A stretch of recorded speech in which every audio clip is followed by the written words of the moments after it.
Welcome to the Bureau. I'm Eivor of Alamut, and today we're going to be talking about the newest entry in the Assassin's Creed series, Assassin's Creed Shadows. So sit back, relax, and let's jump into the Animus. Follow the trail and we will be in touch.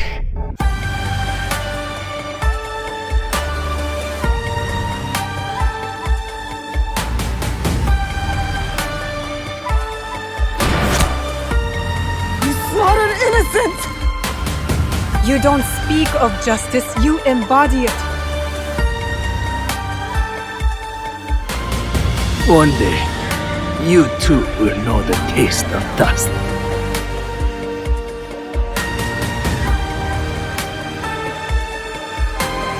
How much we've seen and done together. Together.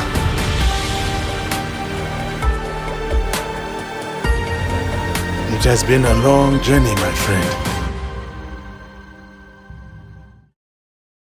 For years, fans of Assassin's Creed have wanted Japan as a setting for the franchise. They wanted ninja assassins. At least, from what I saw, that's what people wanted. Though, as I understand it, ninja is just the Chinese reading of the word shinobi. But you get the point. I always thought it was just too obvious, in a way. Shinobi were already their own thing, why do we need to combine the assassins with them? I don't know, it's kind of weird for me to try and explain it. I just never liked the idea, to put it bluntly. I also just wasn't terribly interested in Japan as a setting either. Granted, I wasn't terribly interested in Victorian England as a setting, but I still love Syndicate. Everyone has their preferences, even with historical time periods. To add to it though, someone on the dev team, and I wish I could remember who, this was a few years ago now, but they said that they would never do Japan as a setting. I remember reading that in a Game Informer magazine back in 2017, right before Origins was going to be released. And interestingly enough, ancient Egypt was also a setting they swore they would never do. And I am so glad they changed their mind on that. Otherwise, I would not have my favorite game of all time. Still, when Shadows was announced during the Assassin's Creed 15th anniversary as Codename Red, I was immediately disappointed. I'm just being honest. As time goes on, you get over yourself, and I became happy people got their dream Assassin's Creed setting. I mean, I got mine twice in a row. First with Valhalla, as I wanted a Norse Assassin's Creed, and then after that, I wanted to return to the Middle East, and literally the next game was Mirage. Time passes, and rumors of Shadows began to appear. Rumors that one of the playable characters would be the real historical figure, Yasuke. Honestly, that got me more interested in the game, as Yasuke is such a fascinating historical figure, and we don't know all that much about him. I'm sure those of you watching have heard much about the drama that's happened around Yasuke and the game before it was even released. I've talked about the drama in past videos, and in my first impressions video, I basically vowed to never talk about it again. For this video, I plan to keep that vow, so we won't talk about the drama. We're just here to talk about the game itself, because trust me, there's enough here to go through without outside racist weirdos chiming in. Assassin's Creed Shadows started development in 2020, after the release of Valhalla. The game was released on March 20th, 2025, and received fairly warm receptions. Let's get into it.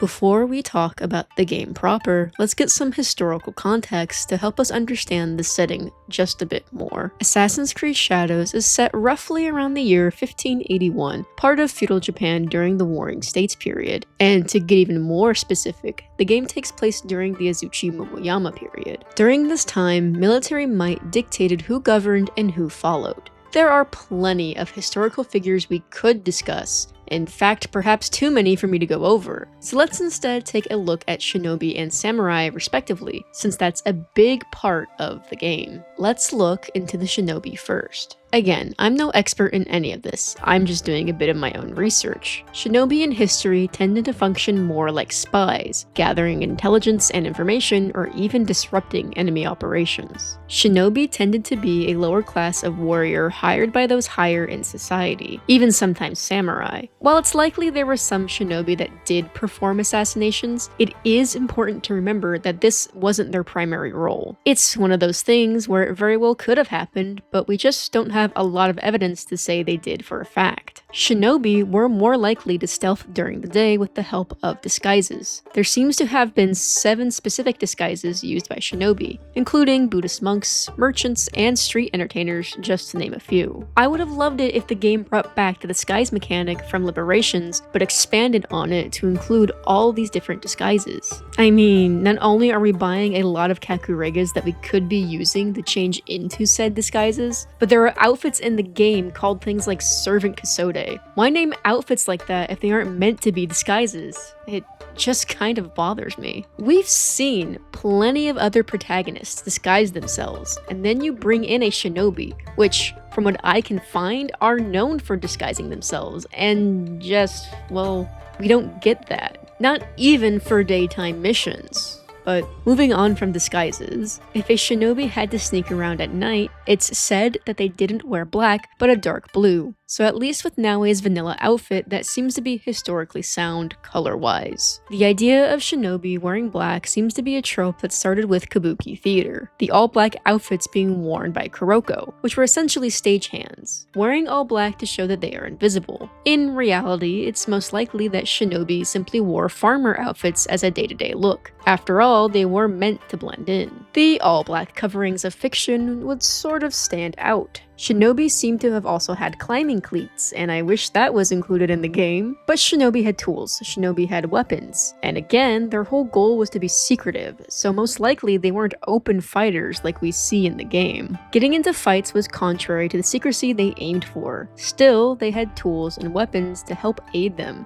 the kusarigama being on the list. Shuriken also seemed to be a part of the shinobi toolkit, but as a variant called bow shuriken, which is more of a pointed metal rod, and I've read that they were both thrown and used in combat as a melee. In looking up different shinobi tools and weapons, things aren't the most clear, but some things are more consistent than others, like the fact that a lot of a shinobi's arsenal stems from simple farming tools. A good example being the kunai. Historical artifacts of kunai look different from the ones we usually see in popular culture. They certainly look different from the ones we see in the game as well. But originally the kunai were mostly used by farmers and masonry workers. Even though I'm only doing this surface level research, it's still kind of a bummer to see that Shadows gives us something more like a Hollywood ninja rather than a historically sound shinobi in Naoe. They seemingly play into more of the stereotypes of the shinobi. Usually when an Assassin's Creed game picks a time period that's romanticized, they're good at playing into the romanticization to a point,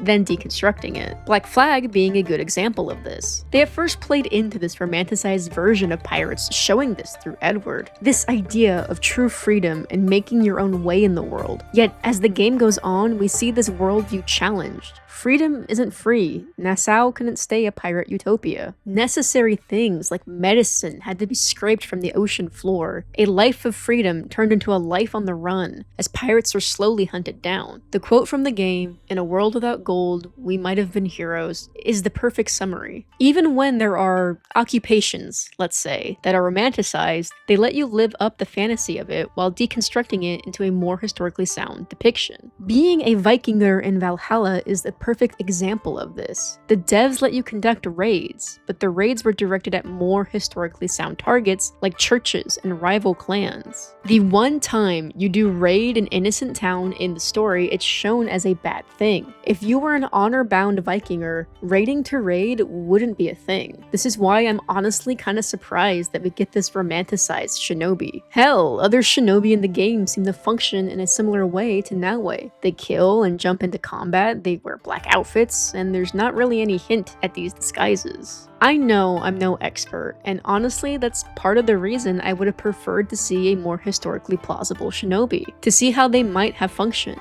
But I think we've looked at shinobi enough, let's look into the samurai. Samurai were elite warriors of Japan living in a high social status during the era the game takes place in. Samurai were commonly known for using katana, naginata, and the yumi. Though the yumi seems to have been favored, the teppo was also used by them, and even the kanabo seems to be a sound samurai weapon. One could become a samurai through hereditary ties or promotion through military service. Under Oda Nobunaga, it seems one could become a samurai by simply having talent or loyalty. Now, there are samurai retainers, the word retainer being more of a broad descriptor for personal follower. So one could absolutely be a samurai and a retainer at the same time. Most samurai were following other samurai or daimyo anyway. They were loyal to their lords. Samurai weren't always as honorable as they're depicted in media, though Shadow seems to have a good balance of showing, well, I say showing, it's more like telling us, not really showing us, how human and flawed a samurai could be versus the honor-bound warrior the samurai were supposed to be. Yasuke is shown to be a very honorable samurai. Not much is known about Yasuke, but it is said that Oda Nobunaga was absolutely fascinated with him and asked Valignano to hand him over, then gave him the name Yasuke. So no, Yasuke most likely didn't name himself like the game suggests. Yasuke was the first foreigner to gain the rank of samurai, and was seemingly Oda Nobunaga's weapon bearer and was some sort of bodyguard to the daimyo. According to Lopez Vera, Yasuke even shared some meals with Nobunaga. Yasuke exits the historical record in June of 1582, after the betrayal of Akechi Mitsuhide. It's stated that on the same day after Nobunaga's death, Yasuke joined forces of Nobutada, Nobunaga's eldest son and heir. It's said they fought against the Akechi clan, but were overwhelmed. Yasuke was captured by Mitsuhide's vassals and then sent back to the Jesuits. Yasuke didn't lose his life, but this is also the last record of him we have.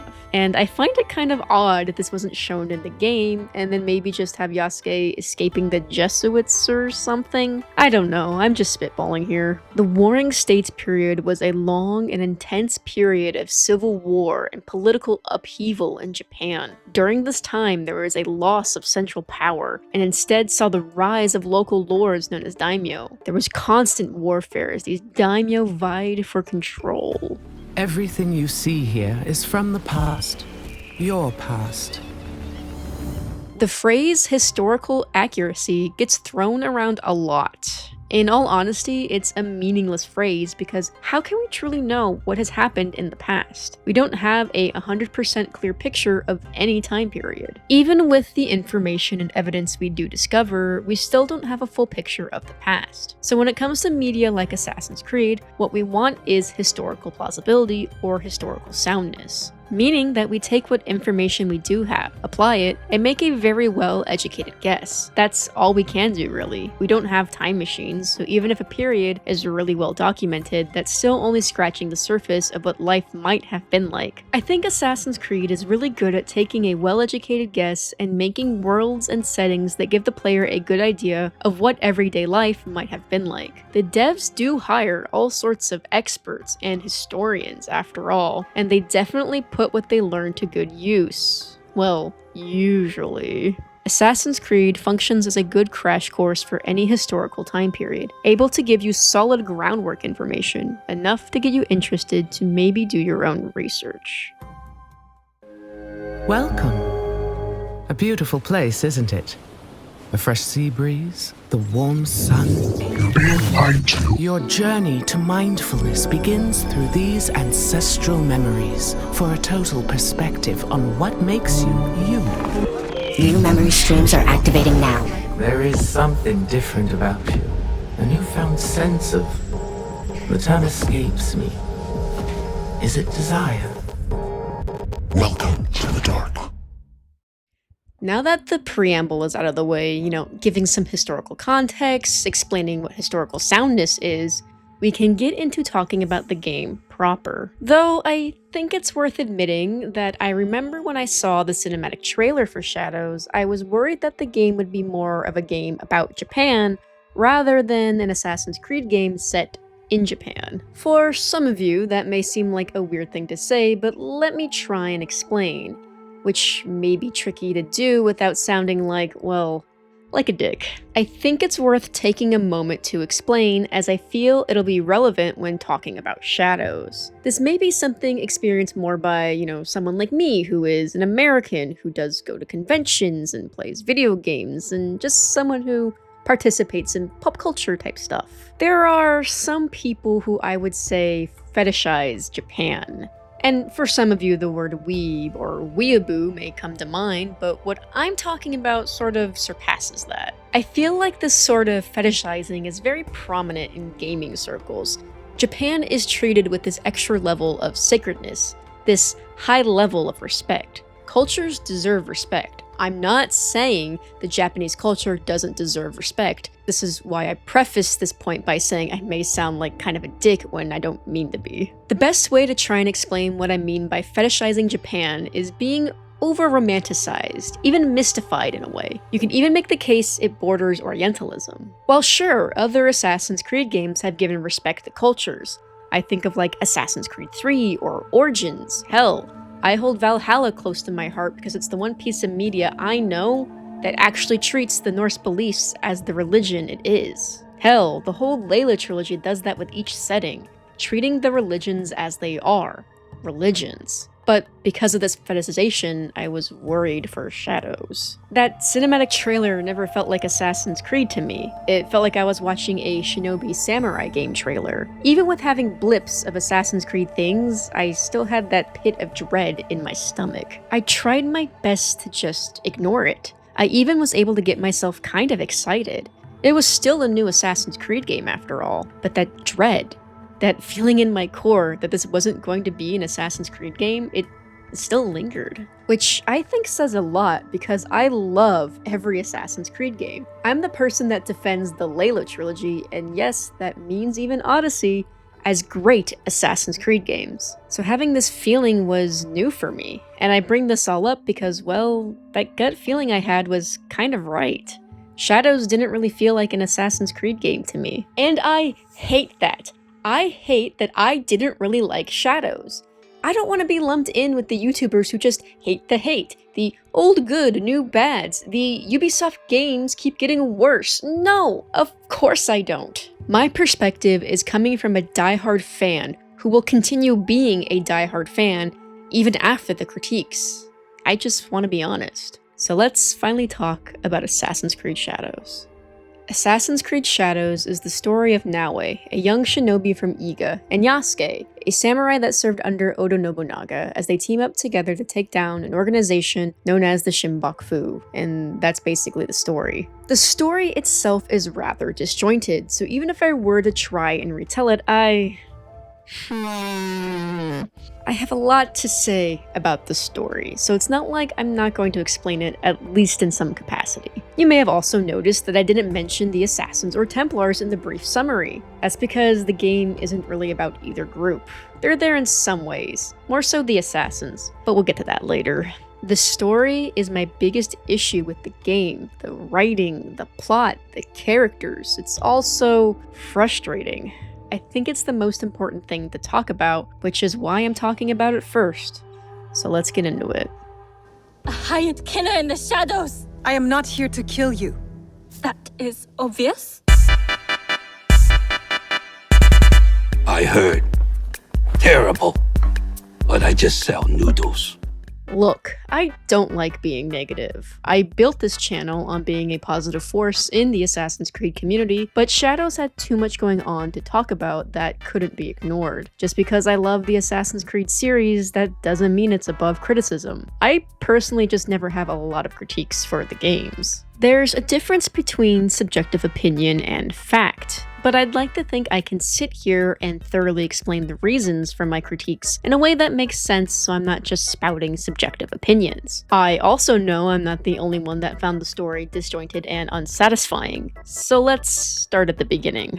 After playing as Yasuke arriving in Japan, meeting Oda Nobunaga and all that, the game skips ahead to Nobunaga's attack on Iga. You fight as Yasuke during the attack, and then after some combat, the game switches you to Naoe. Now, Naoe's whole deal in the game is a box. She was tasked with retrieving the box the night of the attack on Iga, but now it was attacked and she lost the box. Her father, Nagato, picked her up and took her on horseback to a friend named Tomoko. Naoi then decides to steal the box back and she succeeds until she's shot.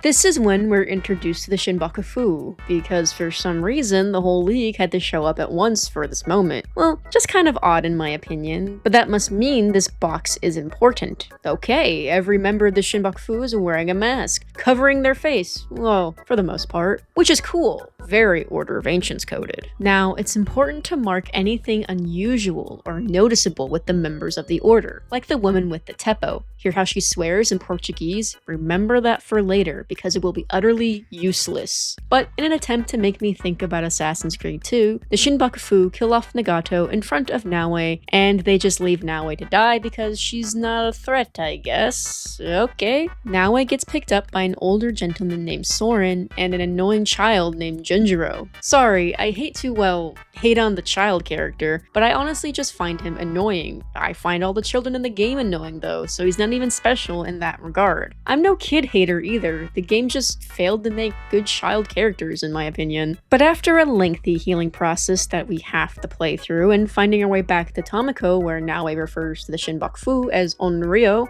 and don't get used to that, it doesn't last long, the game finally gets going. The revenge quest begins. And I hope you like playing as Naoi. I actually do, so good news for me at least, but you'll be stuck playing as her for the first chunk of the story. I believe around 8 hours or so. Of course for me, that 8 hours ended up being like 20, but this is where the game sets you loose on the world. Finally. This leaves you open to do side stuff around the map. One of these is called Kujikiri, and this is basically where you press buttons in rhythm to gain a knowledge point. Well, why am I bringing up side content as I talk about the story? Well, because you have to do at least a handful of these to get more backstory for Naoi. Yeah, they locked story beats behind side content, and this is where the problems started for me. Why?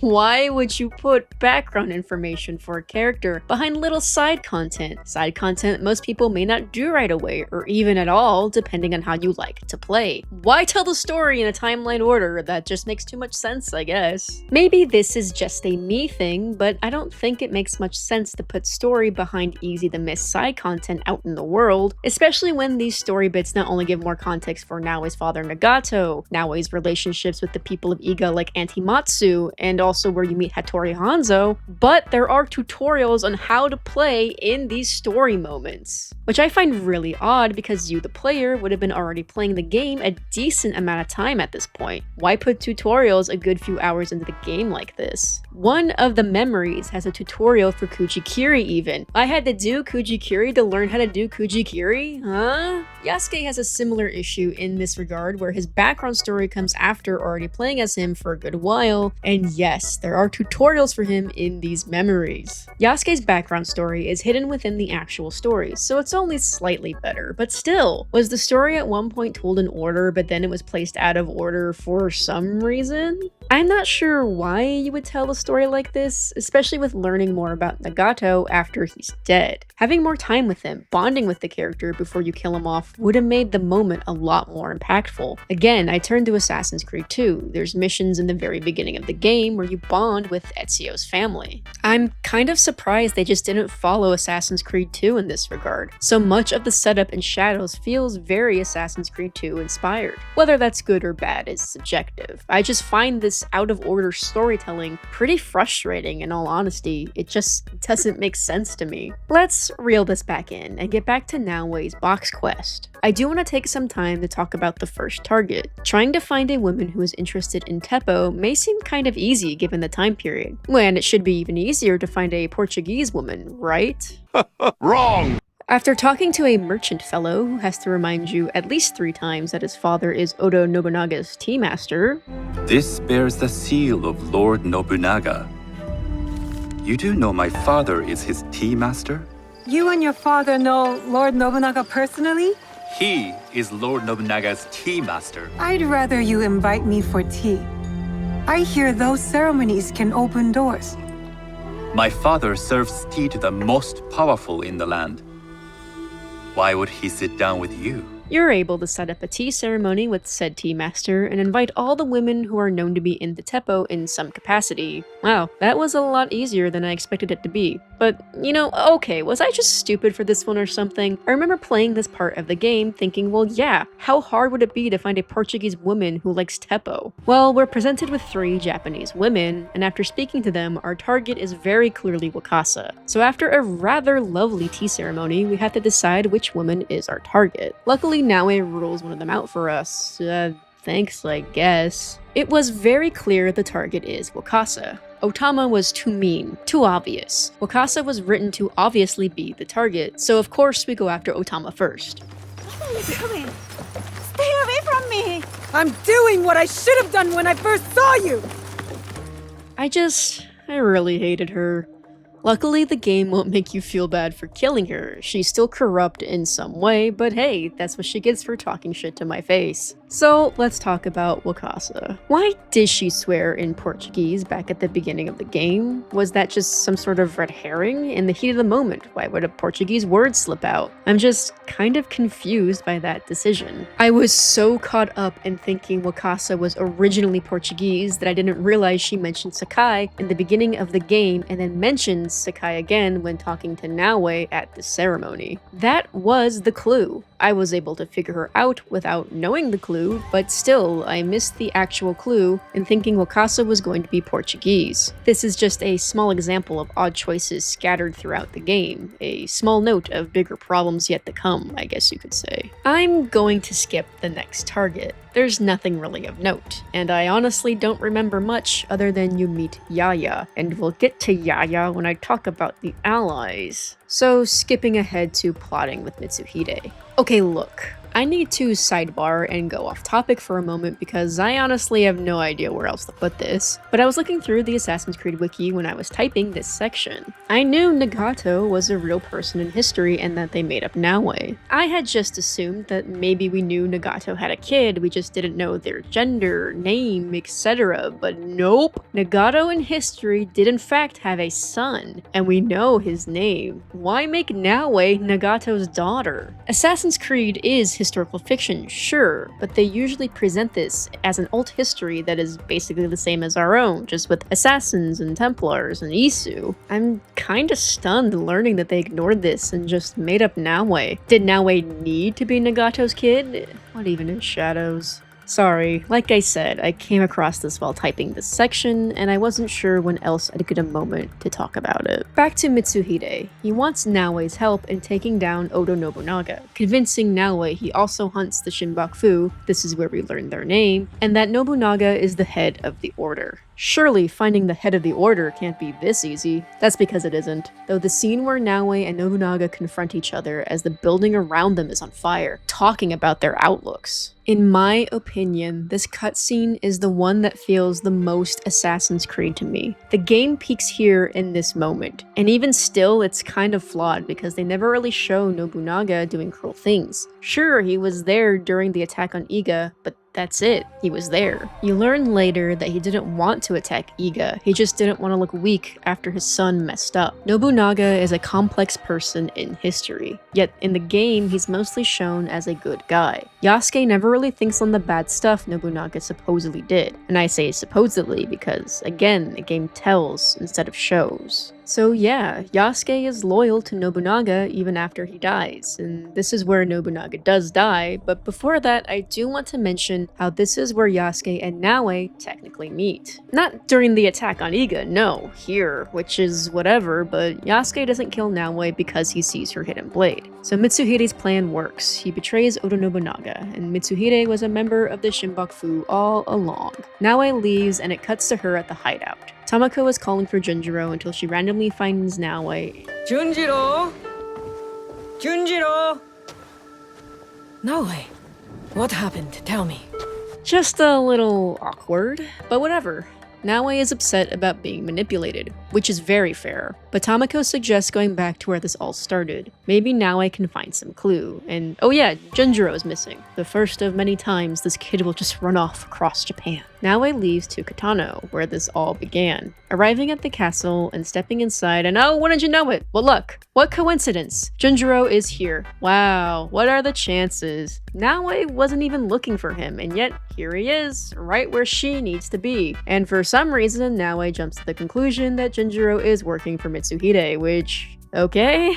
Naoe wants to leave with him, and Junjiro doesn't say anything or move an inch because the plot doesn't need him yet. Also, somehow it's known that Naoe is here as soldiers now surround the castle? Plot needs the plot, I suppose. So much of this game is just a thing needs to happen, so it just does. But we'll get into that later. So then Yasuke shows up, and after fighting the soldiers, Yasuke and Naoe properly confront each other. Yasuke being very clear that he's not here to kill Naoe. And wait, how did he even know Naoe was here at all? Well, how did anyone know she was here? She snuck in? I thought she was skilled at being a shinobi. Things have to happen, the plot must plot. Just don't think too hard about it, I guess. But he alludes to Naoe being part of something bigger, something he also seeks. Yasuke mentions how he's seen the hidden blade before. Naoe immediately figures out that's why Yasuke spared her. Yasuke says she is a part of a knot that he needs to untangle, and Naoe has no idea what he's talking about. Naoe's father never told her anything about the blade or even the box she seeks. She knows nothing about any of this. Definitely just knows nothing. Yasuke wants to work with Naoe, convinced their fates are connected. Naoe isn't easy to trust him, but in a bid to earn her trust, Yasuke confesses to all he did in Iga that night, including killing Momochi Sandayu, who was a prominent shinobi of Iga. It's there we learn Sandayu, with his dying breath, told Yasuke to find a girl from Iga with the same blade as him. He tells Yasuke to trust her and help her. Why does he ask his killer to help Naoe? I don't know. Perhaps he could tell Yasuke was a man of honor. After all, it was the samurai who honored his request for a duel. Either way, the plot has the plot. Yasuke and Naoe need to be allies. After explaining that he did this, Yasuke asks for forgiveness, but Naoe isn't about that. She knows Yasuke slaughtered her neighbors and friends of Iga. She's going to kill Yasuke for all he's done, and hey look, the plot needs Junjiro now. In a literal Junjiro ex machina type of moment, the kid rushes in to save Yasuke. In your wake! Stop!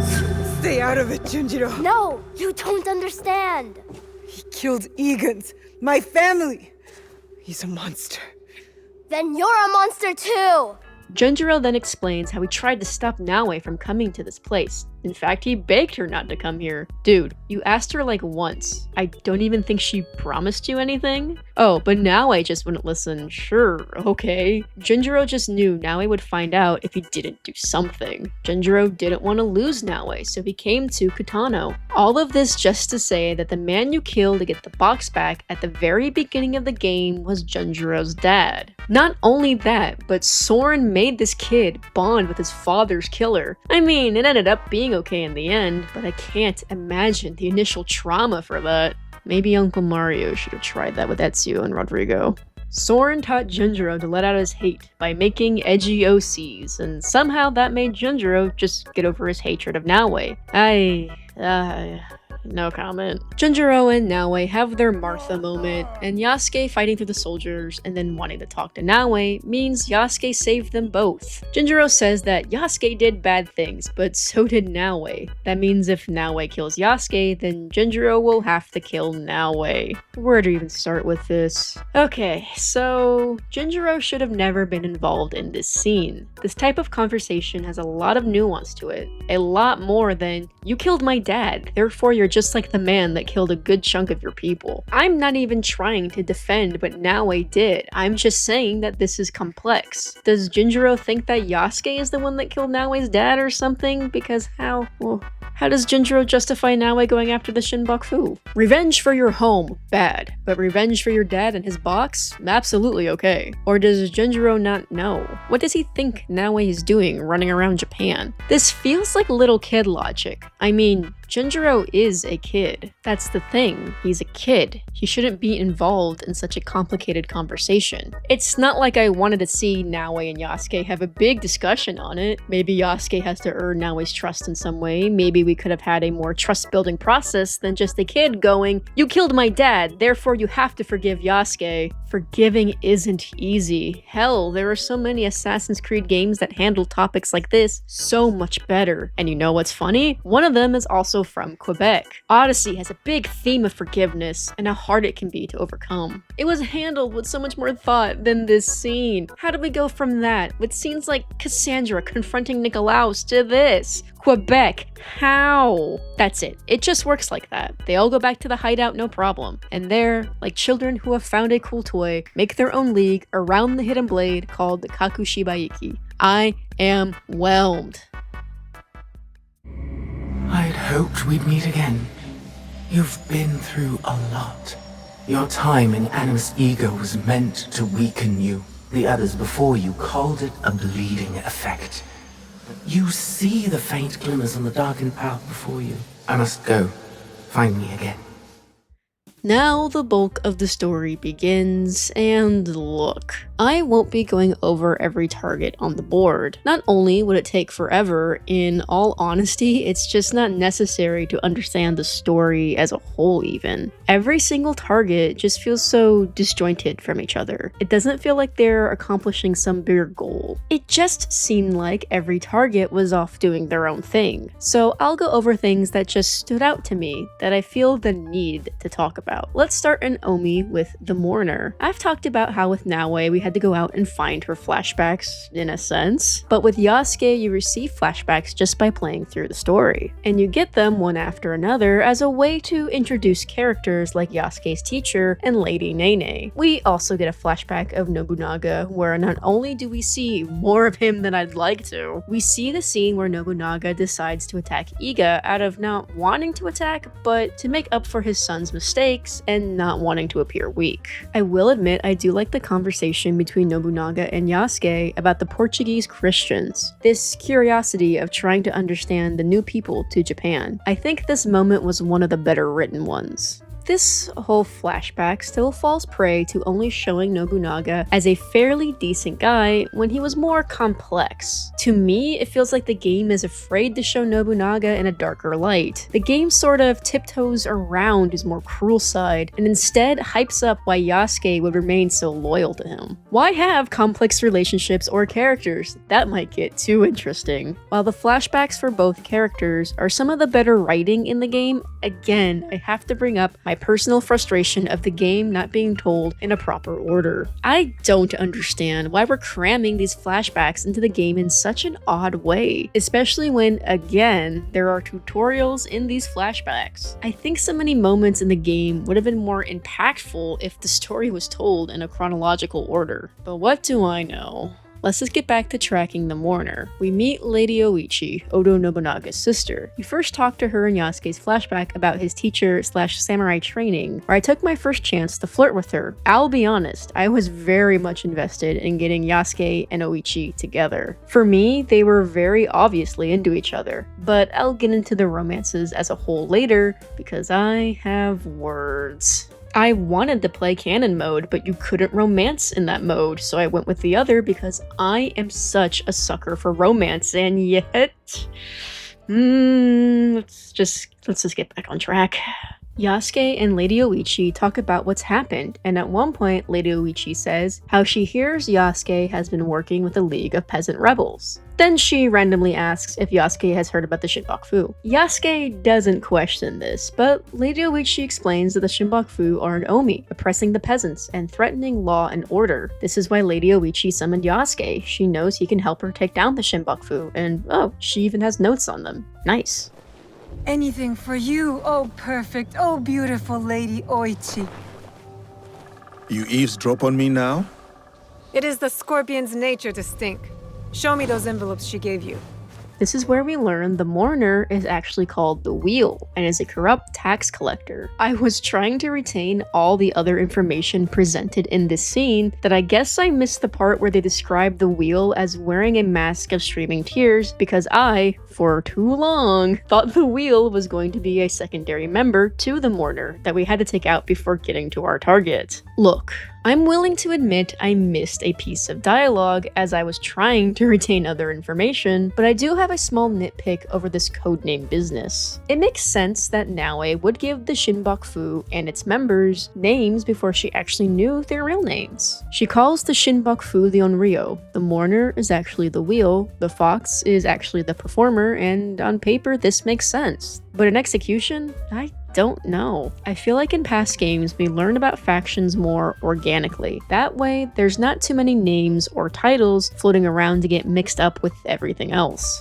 Hell, even with Origins, where Bayek originally thought the snake was his last target, but then it turns out that the snake was the Order of Ancients as a whole, was written so smoothly and organically. But I'm sort of biased on that though. Origins is my favorite. But it gets a little inconsistent when in some story arcs, we don't learn the actual codenames for some of the Shinbaku. Did Naue guess correctly on those ones? She somehow managed to guess Kakushiba Iki correctly, and once again, more on that later. I'm always a big fan of the masks and codenames. I love it when the codenames have a theme even more. I think Mirage has my favorite masks and my favorite codename scheme. The masks were all styled like ancient art of Mesopotamia, and all the codenames were mythological creatures of the Middle East. What's funny is that Quebec's last venture had the Cult of Cosmos, whose masks were styled after Greek theater masks. Now we have the Shinbaku, whose masks are styled after no theater masks. Naue's nicknames for the members are, from what I understand, based off the masks and the roles these masks play in no theater. I don't think anyone would have cared if the codenames of the members were just the masks they wore. I think the logic would have been just fine. That way, the only name mix-up would have been Naue referring to the group as Onryo, then learning they're actually the Shinbaku. That would have made sense. That would have been just fine. But no, we had to complicate things just slightly more. On top of that, not every member of the Shinbaku even wears a theater mask. Perhaps those members don't even have their own nicknames within the order or something. It feels like the Shinbaku were trying to be a weird combination of Templars and Order of Ancients, with a choice of some with no theater masks and some with no theater masks. You know what I mean. I really think they should have leaned into making the Shinbaku being very similar to the Order of Ancients. Give them all masks and code names. After all, a big theme of the series is how cyclical humanity is as a whole. Humans will do the same things no matter where or when they are. That theme was well presented in, you guessed it, Odyssey with the Cult of Cosmos. The Shinbaku, funnily enough, lack a strong identity, and I think playing into the theme, being sort of like another Cult of Cosmos, would have at least been more thematic. Well, that was a long tangent. Let's get back to the wheel. Naue and Yasuke meet up to talk, saying how they still don't have a name for the wheel, and Naue goes, no, but they are gathering in an inn and that she'll look for it. I know what she's talking about, but there had to be a better way to phrase that sentence to where it made more sense or flowed more naturally. Point is, the two have different places to look for answers as to who and where the wheel is. You pick who you want to play as and only follow through with that side of the search. Maybe for this part of the story it makes sense, because no matter who you play as, it seems both characters get the same information from their search. But I bring this up because sometimes the game will lock you out of what the other character is doing, while other times the game will switch you between the characters to do both sides of whatever plan. Again, I feel like Quebec did the dual character thing better in Syndicate. Let's just skip ahead to confronting the wheel, and it turns out the wheel is actually Lady Oichi. Why? Lady Oichi says she only wanted to help the people of Omi. There was a poor harvest, the people were starving, so she borrowed from a moneylender, the Daikon of Omi. A Daikon is basically a territorial ruler in charge of local tax collection. But this caused Lady Oichi's debts to grow. One day, this moneylender invited Lady Oichi to this group that he said would help the province. By the time she realized this was a mistake, it was too late. She wasn't aware of the evil the Shinbaku would do. What evil? I haven't seen a lot to say the group is truly evil. Oh, being told, sure. But seen it?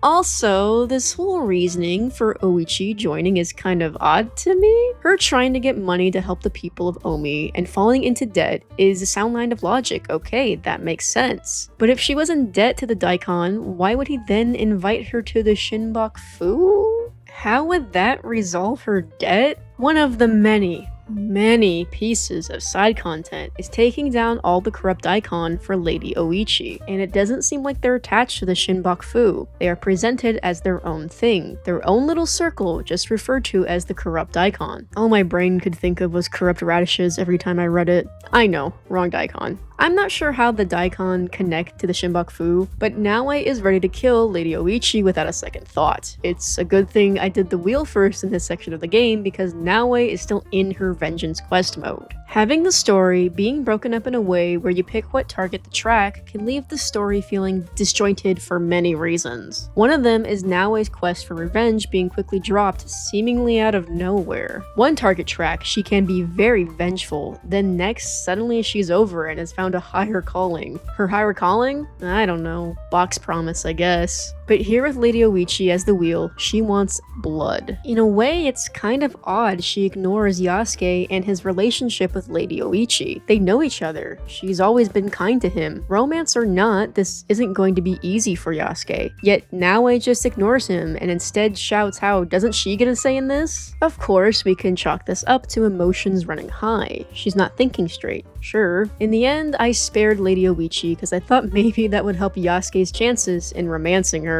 How naive I was. The following morning, Yasuke asks Lady Oichi why she just wasn't honest with him, as he could have freed her from their grasp. Lady Oichi says that he has. Okay, sure, but that doesn't really answer his question. Apparently, even though she was a member of this group, enough of a member to show up and get the box at the beginning of the game, Lady Oichi knows very little about the Shinbaku. Okay, cool, very helpful. She just tells Yasuke to seek out Mitsuhide because he knows all. Yeah, but we have to get through a lot more members.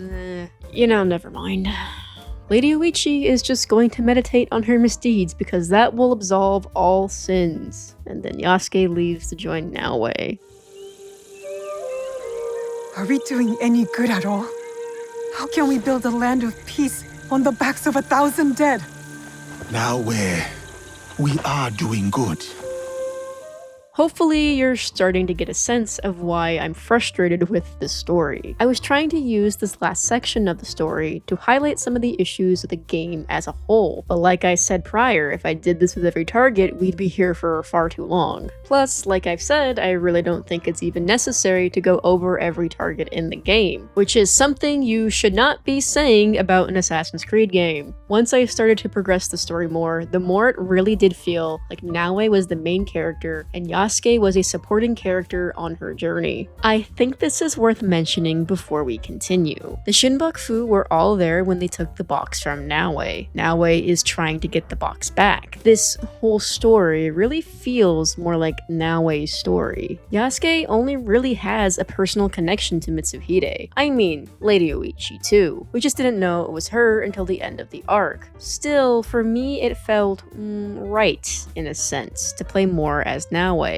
Plus, I just liked playing as her more, but we'll discuss that disappointment later. For now, let's just get back to talking about the targets, because there's still some things I need to discuss. The Fox, aka the Performer, was arguably an unremarkable target. The Fox was a masterful biwa player, and also was from a, I can only imagine, well-off family. His clan was disposed from their castle after all. When Naoe says she defends the people, the Fox seemingly implies that it was the people of Japan that drove his family from their castle. So I guess it's okay to slaughter the innocent and exploit the poor because of this. I mean, after all, the Fox did work with pirates. But yes, think of all the death and despair the poor and normal people of Japan have brought. I mean, yeah, I won't deny it's tragic that the Fox lost loved ones in this, but he's not doing a good job at being sympathetic right now. This was such a jarring target to do after Lady Oichi because Naoe is suddenly past her need for revenge. Wild. Shadows doesn't have any White Room confessions, it just has normal deathbed confessions, and while functionally they do serve the same purpose, I would argue that the White Room confessions are pretty iconic to the series, so it's always a little bit of a bummer when they're left out. But anyway, the fox worked with the Shinbaku to try and get his old life back. Everything he did was for his castle. I don't know what the Shinbaku would need a former rich kid Biwa player for, but I completely understand why the fox would join the Shinbaku, knowing their end goal and all that. But let's not get too ahead of ourselves. I had Naoe say the fox was misguided, because yeah, in a sense he was misguided. I wanted to show some respect for him in death, trying to embody some of that Assassin's Creed 2 energy. But why does this suddenly mean that the fox wasn't entirely evil and loved Wakasa in his own way? No? He was a member of high society that did bad stuff to try and get his old life back. Need I remind you, we learned the fox did dealings with pirates. Pirates that brought suffering to the people of Wakasa. He's not entirely evil? Maybe. He's not really that good though. I mean, I don't really feel much sympathy for a whiny rich kid. Like I said before, I can feel sympathy for him losing loved ones and his home as a whole. That's terrible, but I don't know. The way he's presented, the information shown about him.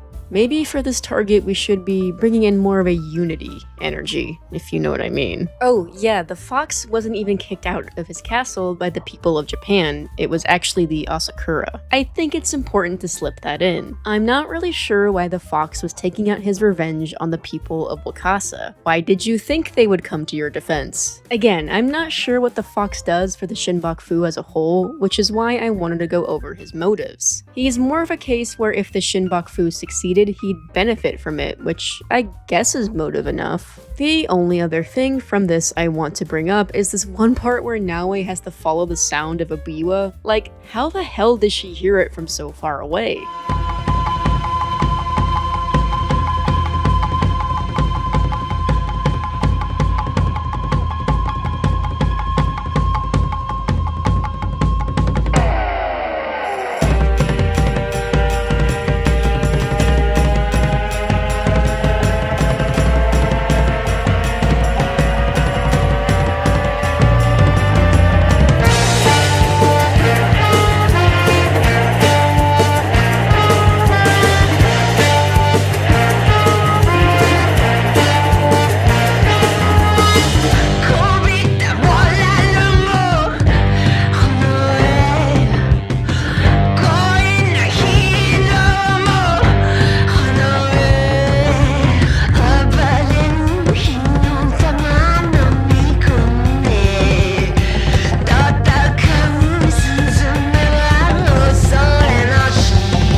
Like, am I crazy? Is this too nitpicky?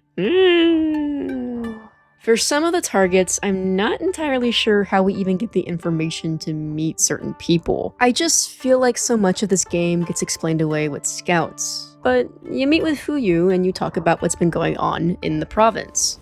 So, Omonushi has called you here. Homononushi? The kami? Not that I know of. The call of a kami is subtle, often heard by the uninitiated as something else. Some say restless spirits are the cause of the damaged shrines. What do you say? I say maybe, or perhaps no, but the result is the same. Omonunushi is unsettled.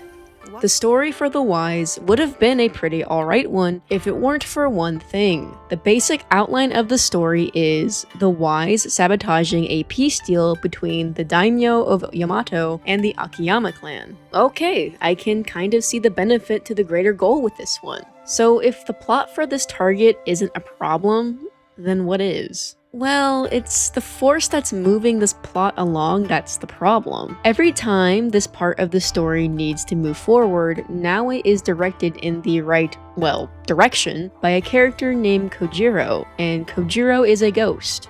Listen, I don't have an issue about ghosts in an Assassin's Creed game because, as we all know, ghosts are real in the Assassin's Creed series. So it's not the fact that the ghost is here that's the issue. No. The problem is that this part of the plot relies so heavily on a paranormal force that's the issue. So you're telling me that you couldn't think of a way to move this part of the story forward in a realistic way, so you had to rely on a ghost to push the plot? That's disappointing. Because honestly, I really do think this would have been one of the more solid parts of the story if, you know, we didn't rely on a ghost giving away the answers as to, gee, I wonder which of these people is the Shinbok Fu member. The ghost is helping us because the wise member had killed him. And I have heard no one complain about the ghost literally showing you the way for this part of the story. People will time and time again complain about the dream sequences in games like Valhalla when those are explained very clearly in-game. Well, why do we see Norse religious figures? Eivor takes a hallucinogenic potion to lull her into a deep sleep where she relives these dreams that she thinks are religious in nature when actually she's remembering her past life as an Isu, but her brain is showing it to her in a way that's easy for her to understand. That's bad. This multi-layered storytelling, bad. But a ghost telling you where to go and what to do, perfectly okay. In fact, there seems to be multiple mythical creatures you can find out in Japan, and while I didn't find any of these myself, people seem to actually enjoy these unexplained creatures. So having Surtur show up in an explained manner for the Dawn of Ragnarok DLC shows the downfall of Assassin's Creed, but finding these legendary Sumi-E animals is just good fun. I can't help but wonder if some of that Japanophile type behavior plays into this, but we'll get into that again later. I just found the ghost leading you around to be lazy storytelling, but so much of Shadows feels like lazy storytelling. Things have to happen, the plot must plot, let's just move on. I'm trying to be fair here. I'm rewatching cutscenes to make sure I'm not leaving out information. I'm trying to critique the game at its level. I'm trying to critique the story honestly and fairly. I'm not trying to omit information to make the story seem worse than it is. It may seem like I am, but I'm trying to be the anti-that type of YouTuber. I really am honest with my frustrations here. By now, you're probably seeing my issues with the targets. The stories around the targets are pretty self-contained and don't really contribute to the story at large. Or at least they don't feel like they do.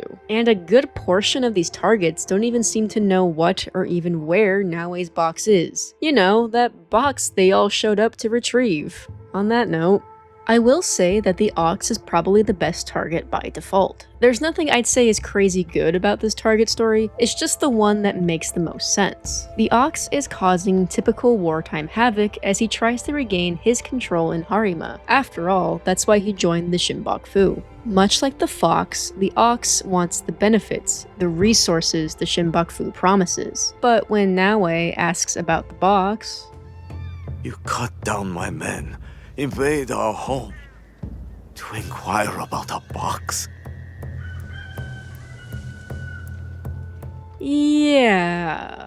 Again, he showed up to get the box, but oh okay. The real issue is when the Ox brings up how he never cared for the Tatsu's plan. As someone who is a native English speaker and knows only a couple of words and like a singular phrase in Japanese, I have no idea what this word is. Past games tended to put translations in parentheses next to the word when context was needed. Shadows only ever did it for Chichiwe, which I honestly didn't need. That one was pretty easy to pick up with context clues. I was lost with the word Tatsu though. In all honesty, I forgot to look up what the word translated to after the cutscene played out, but I did look it up for the purposes of this video and it means dragon.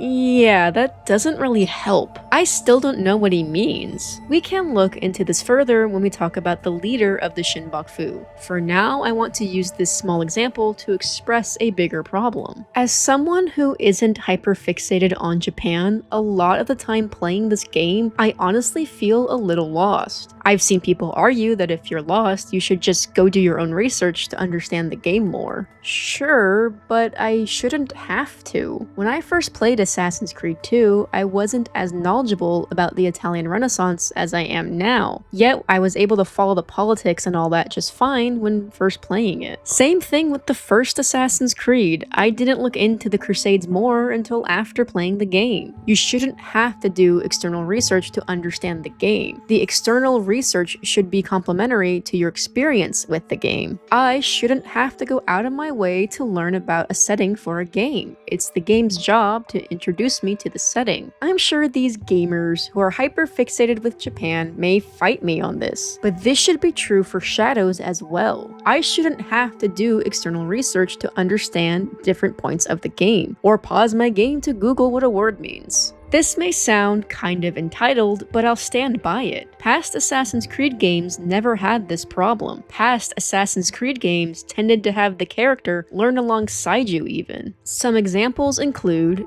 in Assassin's Creed 2, Ezio grew up in a noble banking family, sure, but he was 17 at the start of the game, so we got to learn the politics of the time with him. Assassin's Creed 3, Connor grew up with his people, his tribe, so we got to learn about colonial America with him. Cassandra spent a good chunk growing up on the island of Kefalonia, so had to be reintroduced to Greece as a whole. Eivor is Norse and had to learn about England, and you get the point. Even in games where the character isn't necessarily learning with us, the game still does a good job at introducing cultures and ideas to us. Now, to be fair, there is internal information in the game. It has a database, but I still think my point stands. Cause I'd argue even pausing the game every however many minutes to read the database is the game not doing a good job of showing off the setting. The database can be clarifying, but again, I'd argue even the database should be complementary. I think of the in-game museum that Mirage basically had. It was complementary to the setting, and because the setting interested me, I actually did read a good amount of it. If the argument I saw online was that I should be reading the in-game database more, then I'd be a little more understanding.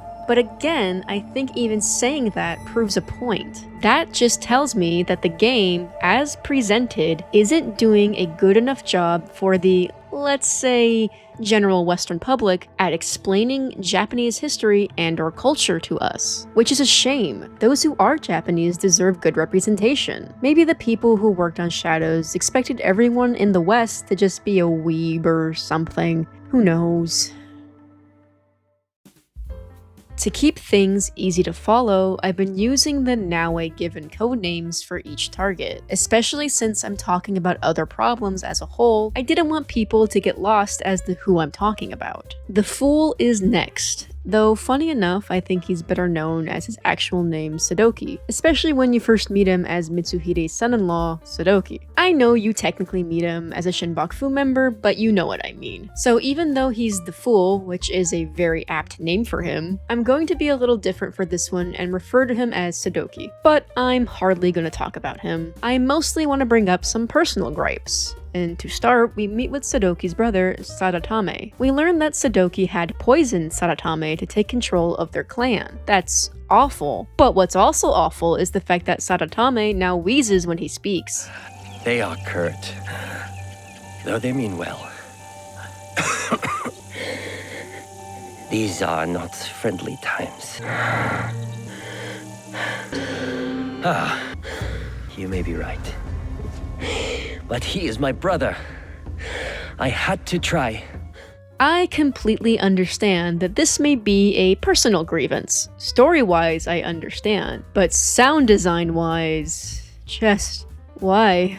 Personally, I found this to be incredibly grating to listen to. This may be a less fair point to make, but it just drove me nuts. I needed to mention it. Other than this, there's one other thing I need to mention about this part of the story. Sadatame mentions how Sadoki had joined the Shinbaku, and he thought he could reach his brother by sending him letters. His messenger, holding Sadoki's reply, was attacked on his way back to Sadatame, and the reply itself was stolen. Naue, for some some reason, accuses Sadatame, the man that was poisoned by his brother, mind you, of being a part of the Shinbaku. I'm not sure why, but that's besides the point. Sadatame says that if his brother refuses his counsel, then he'll go with Yasuke and Naoe to confront his brother. Naoe warns that when they go to confront Sadoki, it won't be to reason with him. Sadatame still holds out hope for his brother. Naoe agrees to help, and after gathering a key from Sadatame's ally, she heads off to find the messenger that once held Sadoki's reply. Upon finding the messenger, he says an Oni took the letters, and I almost wish it was an Oni. Ganojo, my least favorite ally, is the one who stole the letter. Yippee. Naoe asks for the letter, and Ganojo just hands over the letter with no issue because he can't read. Then why did he even take the letter? Naoe, why does the fact that Ganojo can't read make you smile? Ganojo is just too cool for everything and says how he's bored of this place and was hoping for more nobles, maybe even the Issei clan. For context, the Issei clan being the clan that both Sadoki and Sadatame belong to. Naoe asks, what does Ganojo have against the Issei clan? And Ganojo starts with saying, other than being rich? I mean, fine enough point for me. But please continue. I had a girl in Kyoto once. Really cute too. She was Sadoki's servant. He treated her like dirt. So I'm going to repay them. I'm not with her anymore though, if that interests you.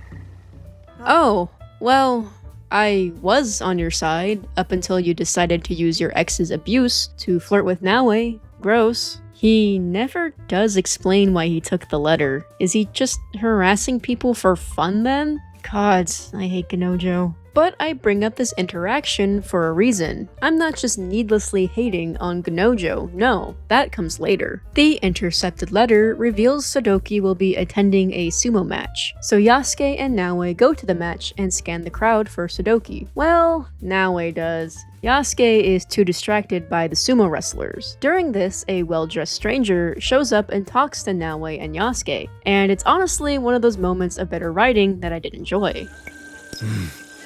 More than once I've been outsmarted in battle, and I have the scars to prove it. Of course you do. You are half this man's height, but you stand there like his equal. Like you could open his throat before he blinked. I could. She could.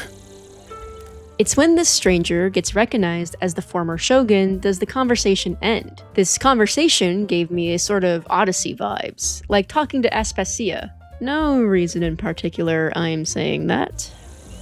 You aren't going to stay and watch the match? I do not need to.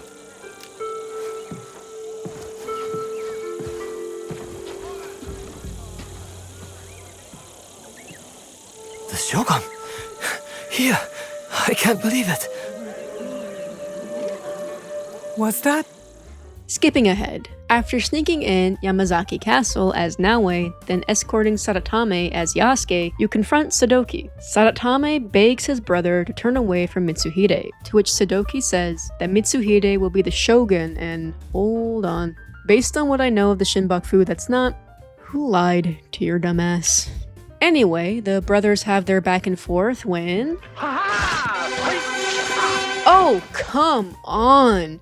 Where the hell did he come from? Not only did Ganojo just come out of nowhere, he also attacked the wrong brother first. Good job. This is why I had to bring him up earlier, because while he did have motive, I just... What is the scene? Why does the game treat Ganojo's smoke bombs like they're magic? There's no trace of him before he arrives and after he leaves. He smoke bombs, then pops in out of nowhere, then gets punched. Once, decides that's enough because he's all talk, then smoke bombs again, and what? Serious? No trace? He's just gone? Smoke bombs aren't magic. Naoe's smoke bombs don't teleport her. I do not care if I'm nitpicking, because this, to me, once again, reads as lazy storytelling. You know, yeah, why have two brothers talk it out and have a complex conversation, when Ganojo can just pop in and ruin it? Is this game allergic to characters challenging each other and expressing their ideals? Well, unless it's Oda Nobunaga, I guess. Sadoki just dies too. We get nothing more from him. Then Ganojo has to test my patience one more time. Now I even ask Ganojo where did he come from, to which Ganojo just says the Issei idiots deserved it. That does not answer her question. He then goes on to say, Pretty clever, huh? What? What do you mean? What's pretty clever? I'm glad Naoi informs him that he got the wrong brother at least. Ganojo just says that they're both as bad as each other. And I know he doesn't know, but like me knowing that Sadoki poisoned Sadatame, yeah, they're totally just as bad as each other. The logic here is just... someone had to write this. But Sadatame survives his wound at least. But then Naoi says that Sadatame nearly cost them the fight and almost got himself killed. You agreed to bring him here to talk to Sadoki. It's Ganojo.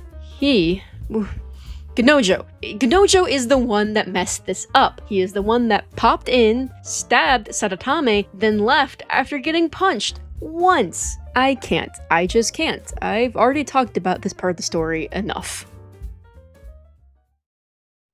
The noble isn't a target I want to spend a lot of time on. I just want to briefly mention a couple things. I will say though, the story of the noble and the whole thing with him and his son didn't make much sense to me. As the terms of a peace alliance, the noble, under his actual identity, had to give his son to Hideyoshi's clan. His son then looked after by Kanbei, this whole thing being a part of a continued show of goodwill from the Ukita clan, Ukita being the clan the noble belongs to. This just seems weird to me. This kid is even praised for hiding his sentimentality. He's like 8. This is not my place to judge, I suppose.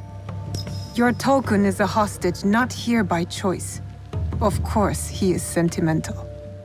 I judged though. I really did judge. The noble wasn't a hard target to figure out. As soon as you meet the kid's father, you can tell that's him. That's the noble. I honestly felt kind of bad for the noble. He genuinely cares about his son. He tries to kidnap his son back so his son doesn't get hurt as he tries to stop Hideyoshi's forces against Mitsuhide. The noble also employs shinobi, and when his shinobi hide in plain sight, using disguises, it's seen as odd. Which I find odd because that would be, from what I know, a more historically sound shinobi, not the ninja we get in Naoi. But whatever, I guess. Because of the noble's slights against Hideyoshi, Kanbei warns that Hideyoshi may not even forgive his son, and tells the noble to do the right thing. His life for his sons. The noble then makes a run to the Tenshu, where you have the worst boss fight in the game. The noble summons more shinobi than necessary, and it's just awful. Deflex City, I hated it. Projectiles being thrown around in a small box is just, why? Why did you do this? This is one of the few times your choice actually does matter in the game, that the option you pick will actually be the one that happens. In order to keep his son safe, I killed the noble. The noble himself was willing to die for his son, knowing it would keep him safe. In a rare moment of emotion, this game made me feel something other than frustration or anger. It was sadness. I actually felt bad for the noble. This small fleeting moment was well executed. It deserves to be pointed out. My son. My life for his. In all my lives.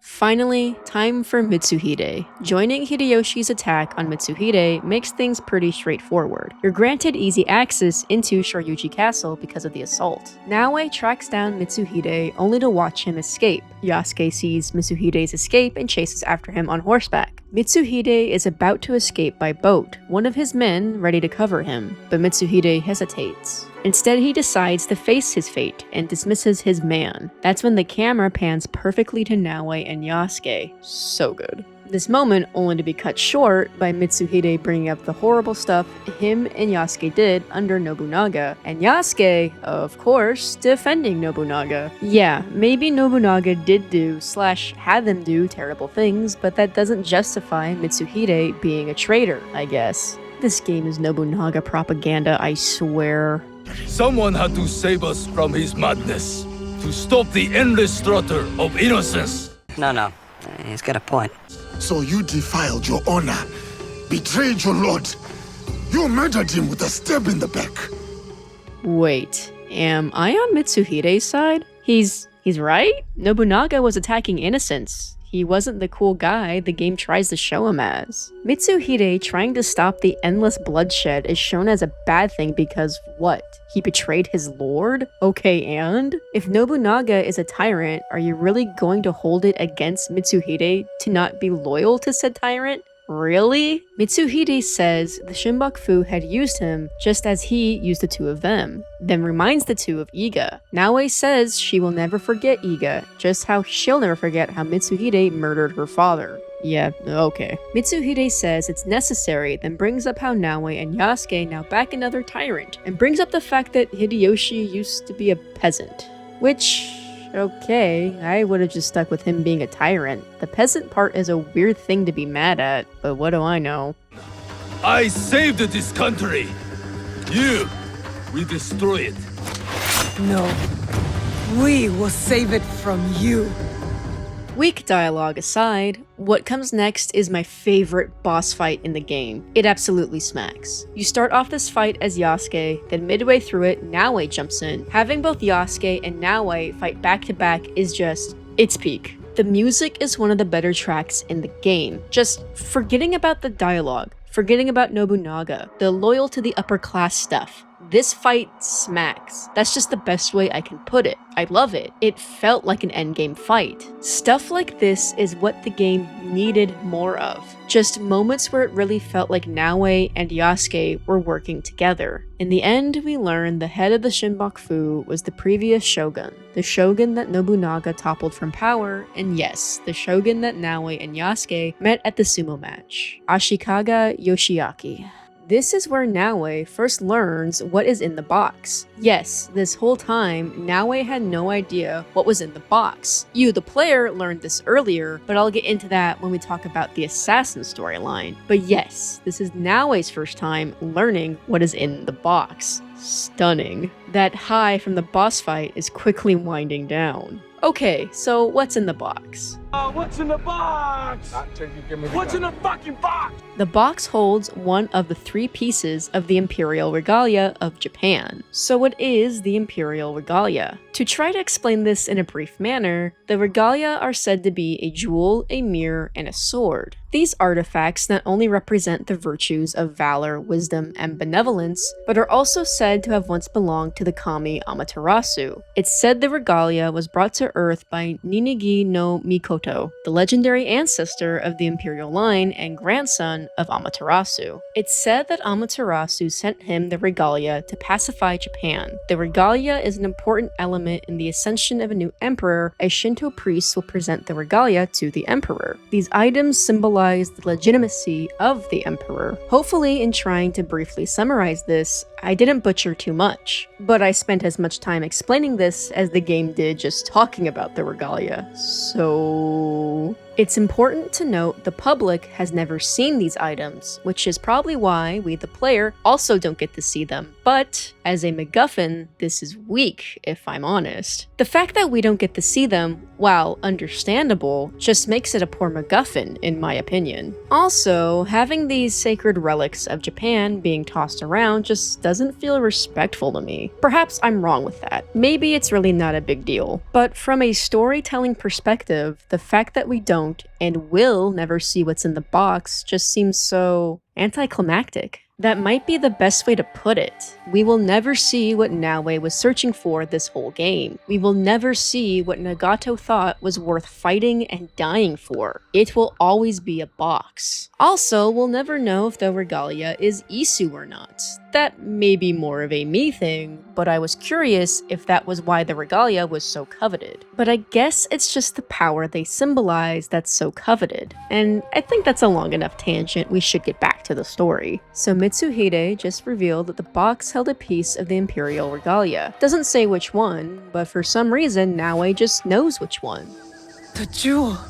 Yeah, I don't know how she knows that. In his final moments, Mitsuhide asks to have a samurai's death, to which, as Yasuke, I agree to. It felt right to have Yasuke end this target. He did have more of a personal connection to Mitsuhide.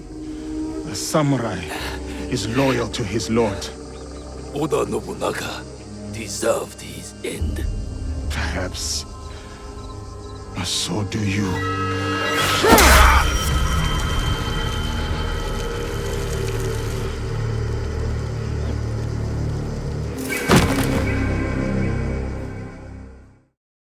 The former shogun, Ashikaga Yoshiaki. This reveal, oh boy, where to start? This reveal was very... I'm the spy. What? You? It didn't hit the same like past games for me. Maybe it's because since he's the former shogun, he just doesn't feel really involved with anything? I don't know. Disappointment aside, I'm sorry for those of you who understand Japanese because the end goal of the Shinbaku was given away in the name. Shinbaku roughly translates to the real shogunate. The whole point of the Shinbaku was to put the previous shogun back in charge. That's why we had some members of the order, like the Fox and Ox, just kind of using the order for their own gains or waiting for the shogun to get back into power. Okay, so why is Yoshiaki referred to as Dragon? Well, the historical figure himself doesn't seem to have been referred to as Dragon. I guess the game just refers to him as Dragon as a reference to him being the leader of the Shinbaku. Okay, cool. So Yoshiaki, meeting Naoe and Yasuke, admits defeat and strikes the deal. He'll hand over the box in exchange for his life. Because Naoe is just past revenge. Even Yoshiaki knows this. And somehow, Yoshiaki knows that Naoe is looking for someone. This may sound weird if you haven't played the game. This point of Naoe looking for her mother is something that's explored in the assassin storyline of the game, which is separate from the main storyline, but they for some reason converge in this moment. If you're lost, I'm sorry. I was trying to tell the story in the most structured and easy to follow way I could, but we will get into Naoe's mom in the assassin storyline. For now, just know that somehow Yoshiaki has found this out. Once again, I'm assuming scouts are just magically giving Yoshiaki this information. So now Mom Quest cancels out Revenge Quest, I guess. I also guess Yoshiaki knowing this also means he knows information about Naoe's mother. Naoe wants to know more information though, to make sure it's actually her mother he's talking about. At one point, even making sure that it was a woman his spies saw. Yoshiaki says he neglected to ask, yet still says she. So, do you know, or is this manipulation? Doesn't matter. Naoe agrees to Yoshiaki's terms, the box for his life being spared. For this, Yoshiaki gives a location to Naoe as to where to find her mother. After a moment of tension, Naoe does keep her word and simply grabs the box. But Yasuke didn't promise anything, because again, we have to show how loyal he was to Nobunaga. Warmongering fools like Oda Nobunaga betrayed our world, sacrificed our people. Men like him have undermined the order of the shogunate for more than a century with their thirst for power. They have plunged us into chaos. Am I not, after all, the legitimate ruler of our lands? I wanted only to take back my rightful place, to return us to order.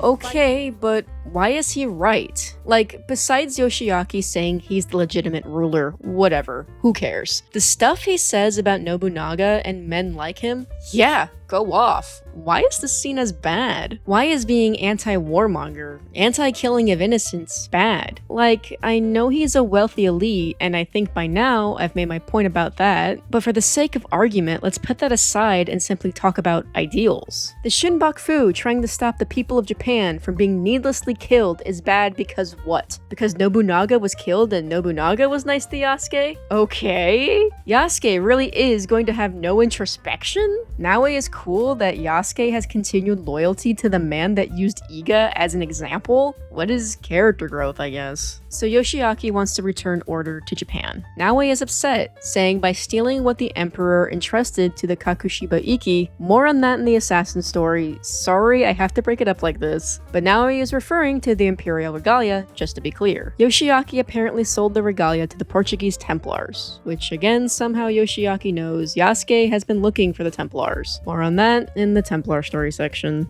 Yoshiaki does the same move on Yasuke he did to Naoe, his life for information, because I guess in order to make sense to keep this historical figure alive, they had to make Yoshiaki the linchpin of information. Somehow, he just knows all. I kind of hate it. In-game, it makes it sound like Yoshiaki sold the actual Imperial Regalia, but when I was reading his Assassin's Creed wiki page, trying to figure out that whole dragon bit, I found that no, Yoshiaki merely just sold information about the Regalia to the Templars as insurance, and to also fund his activities. Yet, at the end of the Templar storyline, Nuno Caro says they already have the Regalia. I am getting ahead of myself, we will get to that. Yoshiaki was, I guess, scared of the Templars and their expansion in Japan. What expansion? But of course, the last thing said to Yoshiaki is more Nobunaga propaganda. Thanks! Great! Okay, well, now the two are wondering how many lies have paid for them to get the box. Now suddenly caring about the bloodshed, now it's too many. It's bad when the Shinbaku tries to stop meaningless bloodshed, but good when the two of them suddenly care about it. Whatever. Without being given a choice, the Shogun lives, because he was a real figure of history, and with that, the Shinbaku is ended.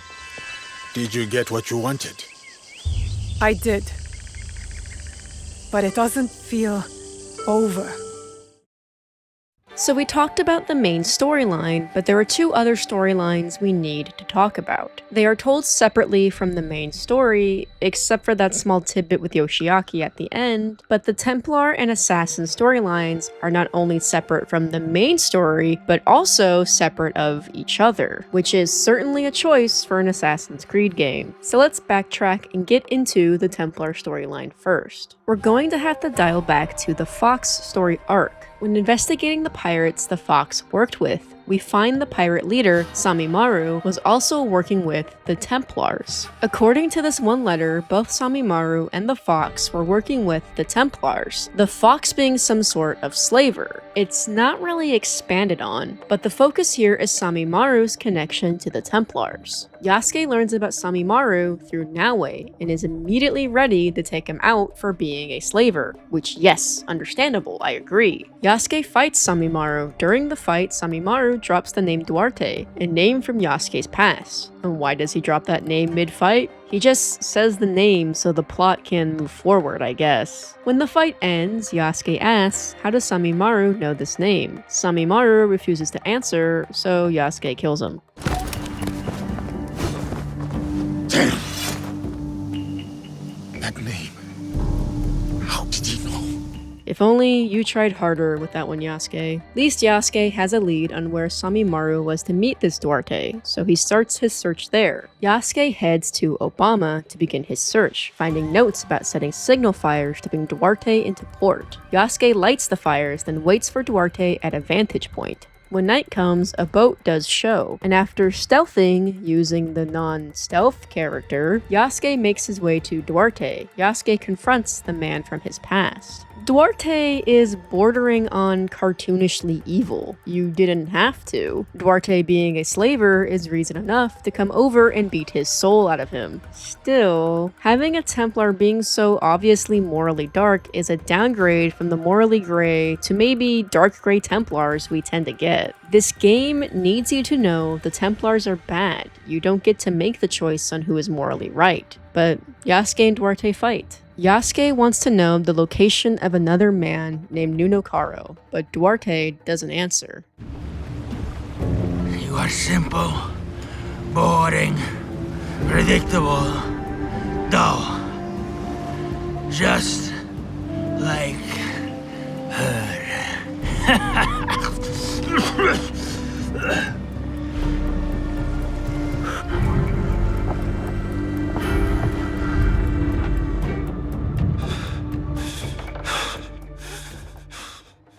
Before Duarte can get the upper hand, Yasuke ends him. Yasuke finds a note on Duarte, and upon returning to shore, he reads it. This is where Yasuke first learns about the Templars, never once hearing that name before, despite being on a ship with Templars. Whatever. They never said anything around him. I can believe that fine enough. As a longtime Assassin's Creed fan, having Yasuke learn about the Templars the way he does becomes this sort of frustrating thing that's hard to explain. I think it has something to do with it feeling kind of drawn out. But Yasuke can't make sense of the note, so he hands to Luis, another man from his past, a Jesuit priest. Happy to see Yasuke, the two catch up. After a good amount of more Nobunaga propaganda, Yasuke finally shows Luis the note he pulled from Duarte, hoping his old friend can help him make sense of the letter. It is an oath to the Templar Order. You know them? Si. I have heard of them when I was in Italy. The Pope and 3 great houses were involved. The House of Borgia was one of them. A prominent noble family. They caused a lot of turmoil in Rome. Their thirst for power nearly ruined the city. I was there before I worked with Valliano. What happened to them? Eradicated, mysteriously. They say a secret organization put an end to their conspiracies, but not much is known.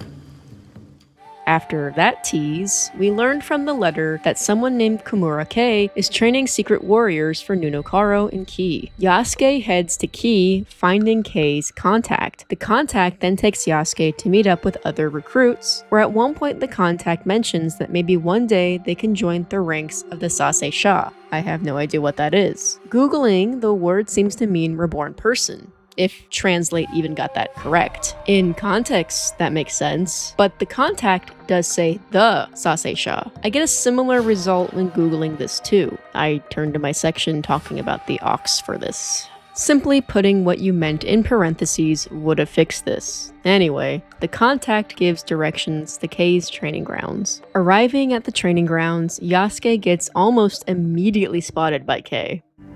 Lord Kei has led you astray. The path he follows is flawed. If you could only see the dark truth of where it leads. Now your lesson begins. This man is my enemy. Make him your enemy. Kill him. Oh, well, that escalated quickly. Yasuke fights his way to Kei, then confronts Kei. Kei tells Yasuke he is ignorant of the Templars and to the world, to which Yasuke calls Kei a traitor to his land. My land robbed me of purpose. The Templars restored it. You lead your people into servitude. This from the fool who followed Nobunaga. He gave you freedom. His death gave you freedom. I hate to say it, but he does kind of have a point with that last one. Yasuke has a right to hate on Duarte and Nunokaro for all they've done to him, but then the issue of painting all Templars this evil comes up. I have always been on the side of the assassins/hidden ones. Just let me try to explain my point still. I always loved the back and forth assassins and Templars had. Some prime examples you may think of are games like Unity or Assassin's Creed 3 or even the first Assassin's Creed. I love how both sides have always been morally gray. It was always a matter of which means to an end did you agree with, which was the better option to reach peace, domination, or freedom. We don't get that here. The Templars are just evil, which makes sense given the Templars we get and what they put Yasuke through. His perspective is going to paint them as evil monsters, understandably so. I'm not going to argue Yasuke is wrong. My argument is more so, they didn't have to write the Templars like this. We could have gotten nuance, but we didn't. Kei doesn't give up Nunokaro's location and insists his actions were for a better future. My dream dies with me, but the fight for what I believe in will endure. Get on with it.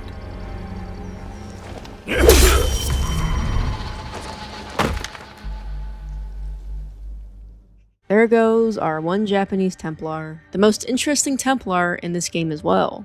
This brings us back around to the all-knowing shogun. Yoshiaki somehow knows Yasuke has been looking for the Templars. Bargaining for his life, the shogun is willing to give Yasuke information. The shogun tells Yasuke to seek out the Silver Queen of the Tada Mines, and that's exactly where Yasuke heads. Yasuke is able to find the Silver Queen, and she takes Yasuke away to talk privately. The Silver Queen makes Yasuke some tea, and they talk. Turns out the Silver Queen isn't running the silver trade for the Portuguese out of a want. She then asks Yasuke why is he here, and Yasuke explains that he's here looking for a Portuguese man with a cross-shaped pendant, thinking that maybe he can help the Silver Queen out while also stopping Nunokaro. It turns out the tea was poisoned, and the Silver Queen, or should I say Tama, had invited Yasuke to her home to trap him for Nunokaro, who is also there, I guess.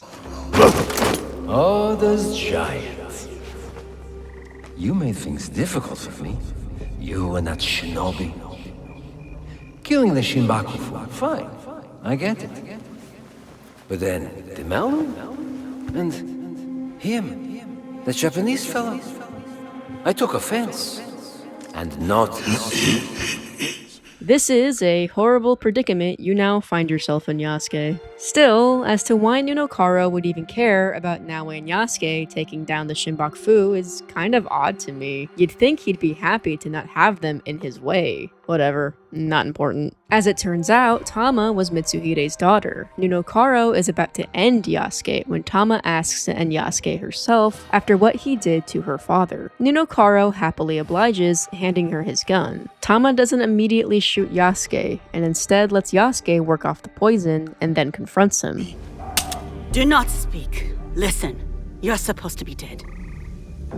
Before Honnoji, my father sent my brother and me here as collateral. A gesture of good faith to the Nanban invaders. Now, Carol scrapes this land clean. The silver will run out, as will my brother's usefulness. And mine. Despite what Yasuke did to her father, Yasuke still lives because Tama truly believed Yasuke when he wanted to help her. The two strike a deal. Yasuke will save Tama's brother, Mitsuyoshi, from Nunokaro's men, and in return, Yasuke gets his information on Nunokaro himself. So Yasuke saves Mitsuyoshi and returns him to Tama. Tama, true to her word, tells Yasuke to head to Takeda Castle to find Nunokaro. When Yasuke confronts Nunokaro, we get a flashback to Yasuke's time under Nunokaro's control. We learn that Yasuke was enslaved with his mother. Yasuke and his mother are cleaning up the captain's quarters when some papers fall. Yasuke and his mother clean up the papers when Duarte comes in. Yasuke's mother is seen holding the papers in her hands. I'd have to imagine Yasuke and his mother were sent in here to clean the captain's quarters. That means they're just doing what they were demanded of. I don't know why Duarte thinks the two of them even know what's important about the papers. I'm lost. I don't know why this was enough to actually end Yasuke's mother. It makes the Templars evil, sure, but again, they're slavers. You didn't have to do extra work to make them look bad. I was already against them for that. Yasuke even insists they didn't see anything. Doesn't matter. Yasuke loses his mother, and before he's shot, an assassin appears out of nowhere. Wasn't the boat in the middle of the ocean? How did the assassin get on board? Where did he come from? I figured the ship was going to Japan, not leaving it, so I don't think the assassin is a stowaway. But after a cool action scene, the assassin just gets stabbed, and then the assassin tells Yasuke to go. We are in the middle of the ocean, are we not? Doesn't matter. Yasuke jumps, flashback ends. It was necessary. I had to set an example to the others. Your mother's death taught everyone how I felt about insubordination. Everyone except you, it seems. Insubordination? Wasn't she just cleaning? I am so lost how we went from point A to point B here. And then Nunokaro just boasts about having the Imperial Regalia. Like, dude, you have one, if that. Nunokaro boasts about all he's done, and I really wish we could have seen more of that Templar control and influence prior to this. It's only ever really told to us. The Templars being a threat, told to us. Nunokaro's control over this part of Japan, told to us. We don't get to see the repercussions of anything really. Nunokaro has his men fight Yasuke, to which Yasuke makes easy work of, and he makes his way to Nunokaro yet again. Yasuke and Nunokaro fight in what I consider a pretty satisfying boss fight. Yasuke, of course, coming out on top.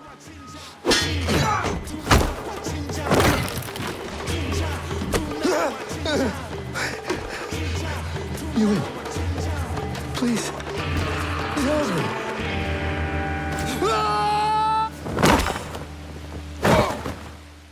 How did he survive that fall? He hit his head right on a rock.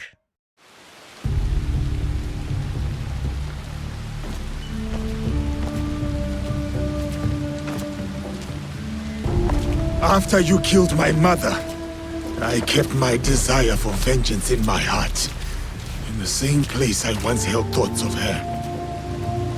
It kept me alive, nourished me, to get to you today. Then, it's yours. Vengeance. Not that it will bring her back. It is no longer mere vengeance I want. Then what is it? What is this all about? A declaration of war against the Templar Order. Declaring war on the Templars? A fool's errand. Goodbye, Diogo.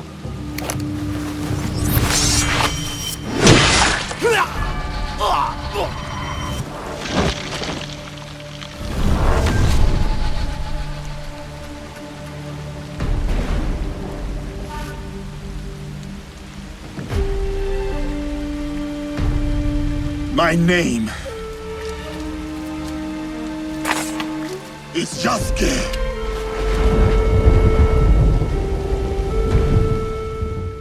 That's the Templar Story arc, and while admittedly it did end on one badass note, the whole thing was just fine. That's just my opinion, of course. I just wasn't wowed by anything in the story. The Templars are one note and not fleshed out, which was disappointing. Also to find out that Yasuke lost what was seemingly his only parent, and then have a revenge quest of his own? Why wasn't this something him and Naoe bonded over? Why keep the Templar story so separate? I think it's a huge missed opportunity to not have Naoe and Yasuke talk about their parents, how they seemingly went through similar feelings of pain and revenge. Learning this about Yasuke at the end of the game is just wild. Even though I wasn't impressed with anything in the Templar story, it's better than the assassin one, and I have been dying to talk about the assassin part of the story because it's the part of the story I take the most issue with. So let's get into it.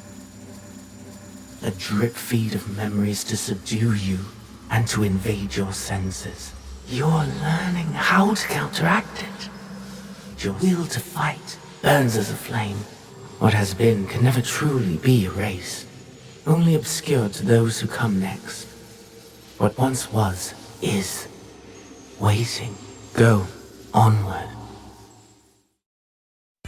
I didn't like the main story of Shadows. I thought the Templar story was just okay. I hate the Assassin story. I need to make that distinction very, very clear. I actively hate this storyline. I'd argue it's either one of the worst or maybe even the worst thing in this game. Of course, that's just my opinion, but maybe you'll at least get an idea as to my reasons for hating this chunk of the story. The Assassin storyline has tidbits woven into the main story, mostly the Hidden Blade, but the story really begins when doing the mission Wolves and Foxes. Naoe arrives at a battle in a tea farm? Oh, come on guys, just be careful of the tea, would you? Ugh. This is where you meet Tokugawa. Tokugawa already knows who Naoe is, thanks to Hattori Hanzo. Maybe I should backtrack to the game first introducing you to Hanzo, that way we can get some idea of the guy. You're first introduced to Hanzo in one of the Kujikiri flashbacks. Hanzo has been away from Iga, returning to warn everyone about Nobunaga's attack. Hanzo also came offering the protection of Tokugawa. No one seems happy to see Hanzo. In response, one man says Hanzo left to find fortune, not honor. There's never really a good explanation as to why everyone in Iga is mad at Hanzo for leaving. I feel like this is one of those cases that I'm just expected to know Japanese history and or culture. The people people are more determined to defend Iga and fight for their home. Naue even saying herself, "It does not matter if we are outnumbered. We must fight for our home." Truer words have not been spoken tonight. Naue is right. I hear your mother's voice from your mouth. Perhaps you share her destiny as well. Hanzo was once a very respected man of Iga until he left. But back to the present. Tokugawa notices Hanzo's arrival and points him out. Naue goes to talk to Hanzo, and to try to keep this brief, I'm going to only point out the important takeaways from their discussion because there's a lot I still want to talk about. Basically, Hanzo tries to dissuade Naue from finding the box because he is convinced it killed both Naue's parents. He thinks it will lead Naue down the same path. Naue asks, what does this even have to do with her mother? To which Hanzo replies with saying, it has everything to do with your mother. Hanzo reveals that he knew Tetsuyu as well as Nagato did, which I don't think is true strictly on the fact that Tetsuyu and Nagato fell in love and had Naue, but not the point. When Naue asks if Hanzo was close to her father, Hanzo first stresses the fact that he was a high-born war prodigy, while Nagato was a humble Jizumarai's son. So not only do I not know what a Jizumarai is, Hanzo also likes to bring up the status difference between him and Nagato. It's a big deal to him. Even still, Hanzo says he and Nagato were like brothers. Hanzo, during this, lets it slip that there are 3 boxes, Naue not knowing this information prior. Hanzo tries again to dissuade Naue from her box quest, but relents and tells her to go to Setsu to find a large kofun, a kofun being a tomb. The kofun are one of the pieces of side content in this game that you explore through for gear. But Naue is able to find the right kofun and heads inside the tomb. Naue finds the remnants of a fight, along with what the player would know as one of the tenets of the Assassin's Creed, stay your blade from the flesh of the innocent. Naue traverses deeper into the tomb, finding more battle damage when eventually she discovers a door with the assassin crest. She uses her hidden blade to open the door, and inside there are 3 pedestals and banners. The banners reading Valor, Wisdom, and Benevolence. As discussed earlier, these virtues correspond to the relics of Japan. Naue also finds a book, but she can't read the language in it, so we'll have to get back to that in a second. The last thing found is another pair of assassin robes. That's just a simple recolor of the black one I already had Naue in. All the assassin robes you get in this game are the exact same, and 2 are just recolors. I know, how exciting. Naue leaves the tomb, and it turns out Yasuke had followed her. I just don't care enough. But she hands the book to Yasuke to see if he can make sense of what's in the book. Turns out it's a journal from someone named Alvaro Kataribura, a Spaniard. Yasuke. Alright. The time to expand the Brotherhood has come. If we are to fulfill the mission from Emperor Gonara. Tomorrow, Tsuyu and I leave for Iga, in search of a new ally. If rumors are true, a free spirit shinobi, Momochi Sandayu, fights daimyo oppression. A mission from the former emperor? Momochi Sandayu? There is more. With luck, Tsuyu will build our brotherhood in Japan. Kakushiba Iki, they call it. One last page. Today, I announced my departure to Tsuyu. I gave her the task of protecting the objects, to keep their secrets. The balance of Japan rests with her. We live in shadow to serve the light. Did you catch that? Yeah, I know it's slight. I know this may be seen as a nitpick to some of you, but they changed the assassin motto. It's, we work in the dark to serve the light, not, we are the dark that serves the light. I don't care if it's basically the same thing. For years, it's been the one saying said the one way. Why change it now? What's the point? We'll just put a pin in this for now, because Naue now has the task to find outposts that this Alvaro had set up. Now that you know about Alvaro, let's talk about how this game retcons the lore. I'm sure most of us by now are familiar with the Chinese assassin Xiao Jun. Those of you who are not, just know that there's a Chinese assassin named Xiao Jun. There's a lot more to her her, but for this video, all you need to know is that she exists and that she had a Japanese apprentice named Kontetsu. Kontetsu's father had fled to China, hence why Kontetsu is a part of the Chinese Brotherhood. Kontetsu was introduced in Xiao Jun's comics, and at the end of the comics, he wanted to set out to establish a brotherhood in Japan to counteract the Templar influence that had started to appear in the country. Before Shadows was released, I was hoping to have this referenced in some way. Maybe we'd even get a subtle reference to Xiao Jun. What did we get instead? The game has to take you out of the moment and you enter the Animus proper, and experience such riveting gameplay of walking back and forth in a wide room as this Alvaro recounts his story. So instead of following the established lore, this isn't the only time they do this either, with Kontetsu, we get a disgraced Spanish assassin that overheard the Templars talking about Japan and simply decided to follow them. You know where Alvaro overheard these Templars? He overheard them talking in Macau, which is in China. You know, the same country Kontetsu was living in his whole life. Again, what was the point in making Alvaro? I have to ask, why did you write it like this? Why did it have to be a disgraced assassin? What was the point of making him some depressed Spanish guy that got kicked out of the Brotherhood for killing an innocent on accident? There's no reason to write it like this. Alvaro's backstory wasn't even relevant to Shadows' story, and why did you refuse to look at the wiki? Darby McDevitt uses the Assassin's Creed wiki as a lore bible because the wiki is so well kept, and because of that, he hasn't messed up the lore. Trust me, I would know. So not only is nothing interconnected, Shadows being as disconnected from the franchise as its own story is disconnected from itself, but you also took away the original Japanese founder and replaced him with a white guy, which I find odd.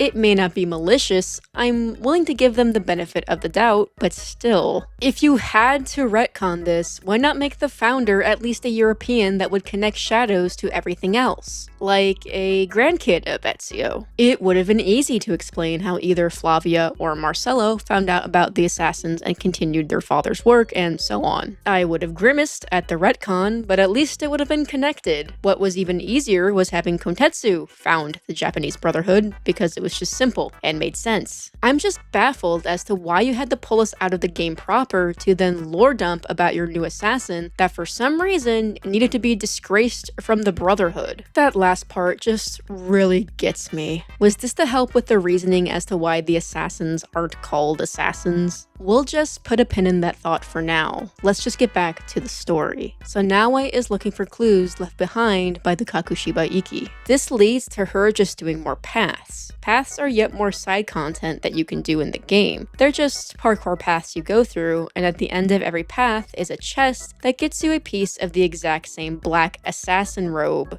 Yippee! The assassin story has no actual story at this point, it's just find clues. Okay. And instead of making something new for Naoi to find, the clues for the Kakushiba Iki are just on more of these paths. This is just a worse version of finding the defunct bureaus in Valhalla. And I like finding the defunct bureaus in Valhalla. They were bureaus at least. I honestly don't know what the functional purpose of these paths are. I guess they're supposed to be outposts, but why? Why are they out in the middle of nowhere? The whole point of the bureaus is that they're in cities and towns amongst the people.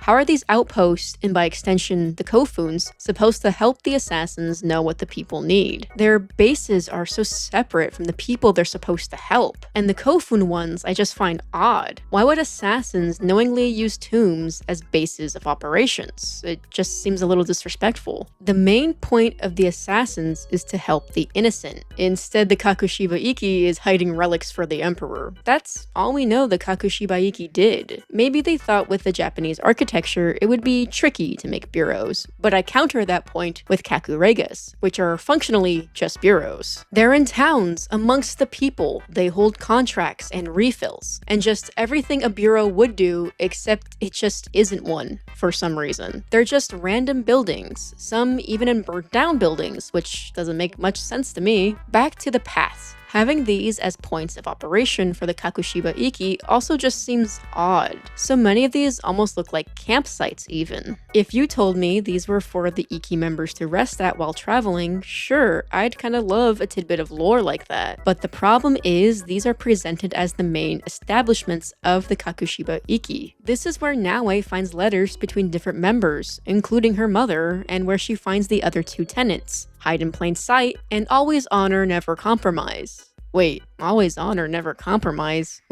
It's never compromise the Brotherhood! Why did we need to change this tenet? What was wrong with it? Never compromising the Brotherhood is such an important tenet too. One that is quintessential to Altair's redemption in the very first game. What does this add by changing it? What does always honor, never compromise even mean? It just sounds like you're always meant to do your best and never compromise on your ability. Why did this need to change? Explain to me, what does this add to the Assassin's Creed universe? I just don't understand it. But speaking of adding things to the Assassin's Creed universe, there's one other thing the paths have, or more accurately, the whole game has this, but I'm going to use the paths as the main example. When making the first Assassin's Creed, Patrice Désilets wanted to stay away from what he called stupid gaming rules. To quote Patrice, "Why is it that on games I have to learn that the green texture means that I can climb there?" End quote. Green is a bit of an odd color to reference. Most of us would know this color as yellow. Yellow has been the common color across different games to let you know where to climb. Assassin's Creed as a series never had yellow paint though. It would go against one of the cores that made Assassin's Creed, well, Assassin's Creed. Even after Patrice Désilets left the series, every game was able to uphold this idea of freedom when it came to level or world design.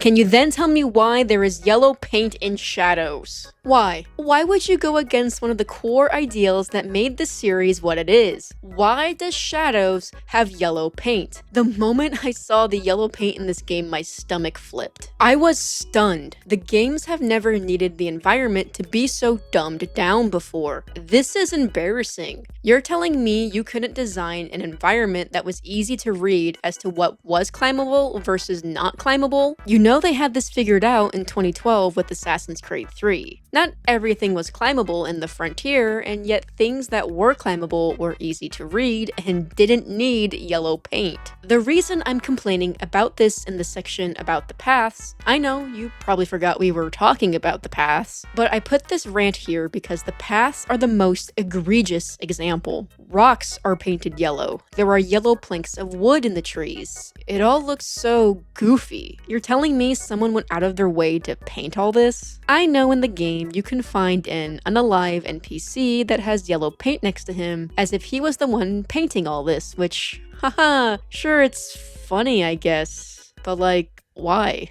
The lore implications for this are so weird. Assassin's Creed is supposed to be more grounded in reality. That's what makes the Isu stuff even more grand in comparison to the rest of it. But because of this layer of realism, they had to design the world in a way that looked real, so they had to avoid using this yellow paint trick. Some games implement it really well. I'm not saying the yellow paint doesn't have its purpose in some cases. Frontiers of Pandora uses it perfectly as the yellow is only used in the RDA facilities, and it's not just random paint, it's pipes and outlines for vents that you can crawl in, things that would be believable. I'd argue it's necessary in some of those bigger facilities too, because they're supposed to look so incredibly manufactured and lifeless to counter the beauty of Pandora. They're supposed to be easy to get lost in because of how samey everything is, so the yellow works there. In Shadows, it's just haphazard yellow paint splattered about so you don't get confused in the ill-designed world. Honestly, if you had put more faith in your players, I don't think the world would be hard to navigate without the yellow paint. But instead, you didn't trust your players, and you made something that was the antithesis of Assassin's Creed itself. After finding all the paths, the quest just kinda stops. Like I said, there's no continuous story like the Templar story. It just stops and picks up again with the omnipotent Shogun. Yoshiaki, knowing that Naue now looks for her mother, tells her to head to Sakafune Ishi in Yamato, a specific rock amongst the Azuka Rocks basin, basically. Skipping ahead to the rock itself, take a hard look at it. It's very unique looking. Now, I had found this rock prior to this moment, Or rather, my fiance, our friend, and I were all playing Shadows together, in a sense, and our friend found this rock and sent pictures of it. Immediately, I set out to find it in my game, and gods, that fleeting feeling of maybe this game could have an air of mystery to it. The small rock with the assassin insignia is cool enough. Seeing the slot on it for the hidden blade, yeah, okay, but the bigger rock,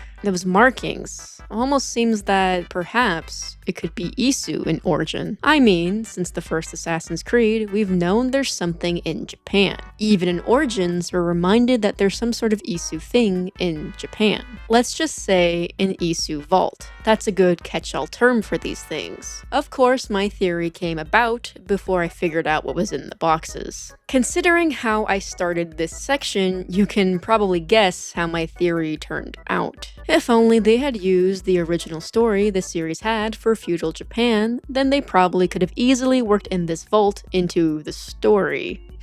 Oh, what do I mean by the original story for feudal Japan? Oh, well, I'm so glad you asked. There was this trading card mobile game called Assassin's Creed Memories. This came out some years back now, and I had no idea this existed. Wild that I didn't know this existed until making this video. The servers for this game closed 10 years ago, so while I may not know how the game functioned, the wiki does give us a good explanation of the stories in the game. One of these stories used the memories of, funny enough, Hattori Hanzo, and he actually looked like an assassin in the mobile game. Also, they were called assassins in this mobile game, but that's besides the point, I suppose.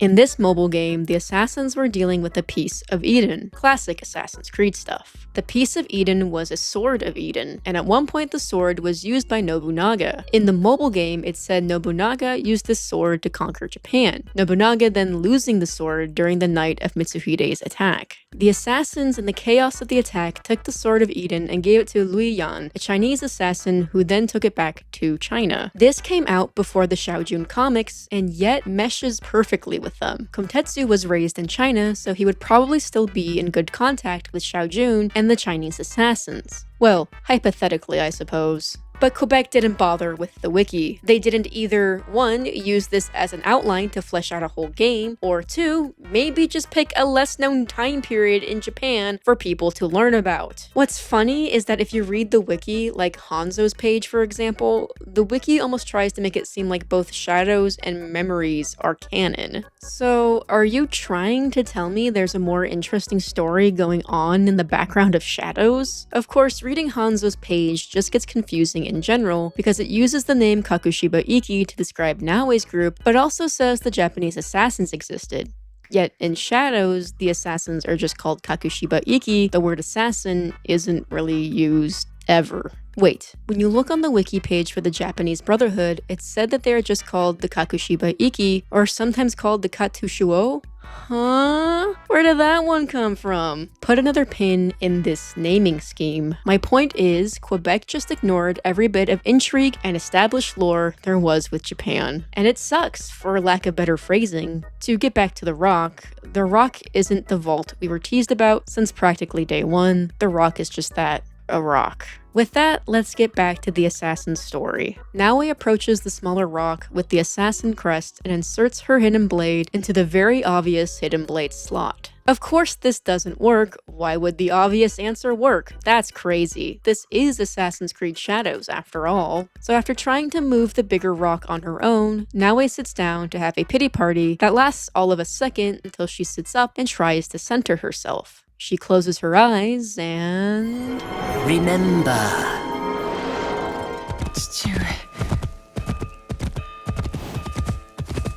You're alive. Rest, my blood. I've got you. The box. I couldn't stop him. The fault is mine. It was my oath, and I failed.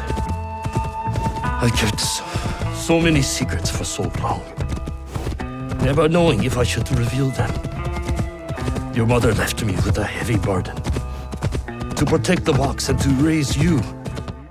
Yeah, it turns out Naue knew everything the whole time. Way back at the beginning of the game, when Naue gets rescued by Nagato in that first attempt to get the box, it turns out Nagato did in fact tell Naue everything he was ever keeping from her. Even though I tried to subtly hint at this, she knows nothing about any of this. Definitely just knows nothing. When you're actually playing the game for the first time, it just...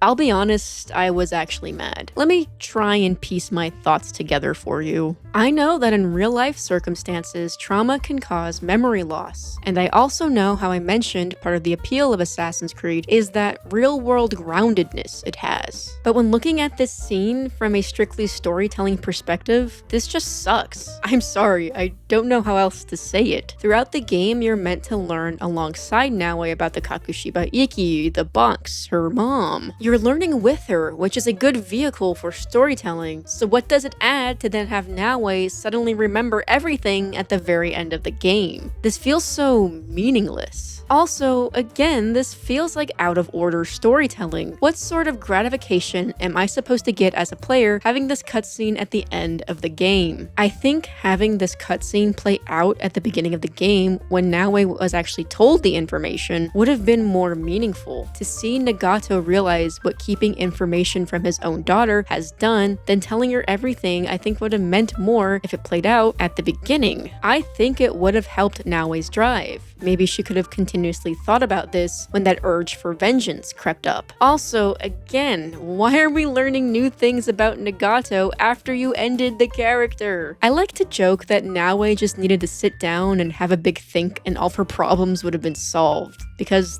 that's what this moment feels like. To be fair, we do learn a couple new things in this lore dump. That Nagato told Naue the box was the Imperial Regalia. That's how Naue knew it was the jewel back when she seemingly randomly blurted it out with Mitsuhide. We learned the Emperor entrusted the Regalia to the Kakushiba Iki. Why he did? I just don't know. There's supposedly a prequel comic about that. I'm just not gonna get into that right now. We learn Naue's mother, Tetsuyu, was an apprentice to what Nagato calls an assassin, aka Alvaro. Tetsuyu and Alvaro sought out Sandayu for help, and Tetsuyu stayed in Iga to learn under him along with Nagato and Hanzo. That's how all three of them met. Sandayu, Nagato, and Hanzo took up the creed. For years, Nagato and Tetsuyu were able to relax with the jewel being well kept. They had Naue. Eventually, a new enemy emerged. Nagato stayed in Iga with Naue while the League was slaughtered. By League, I assume he means Kakushiba Iki. The Regalia was also stolen. Crazily, only Nagato, Hanzo, and Sandayu survived, but also Tetsuyu survived. She brought back the jewel. Tetsuyu leaves, promising to return once she had the other Regalia, but she, obviously, never returned. Sandayu even telling Nagato that Tetsuyu had died. According to Nagato, the League died with Tetsuyu, and I don't even think we ever learn what happened to Alvaro.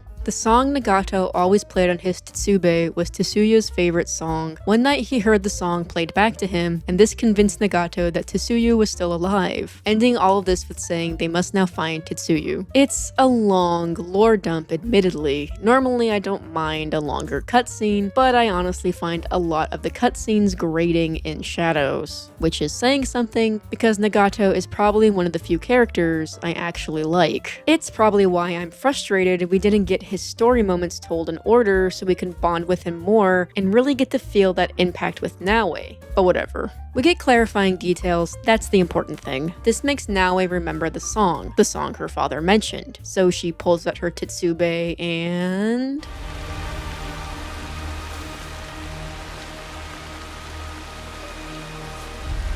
See you, Mother.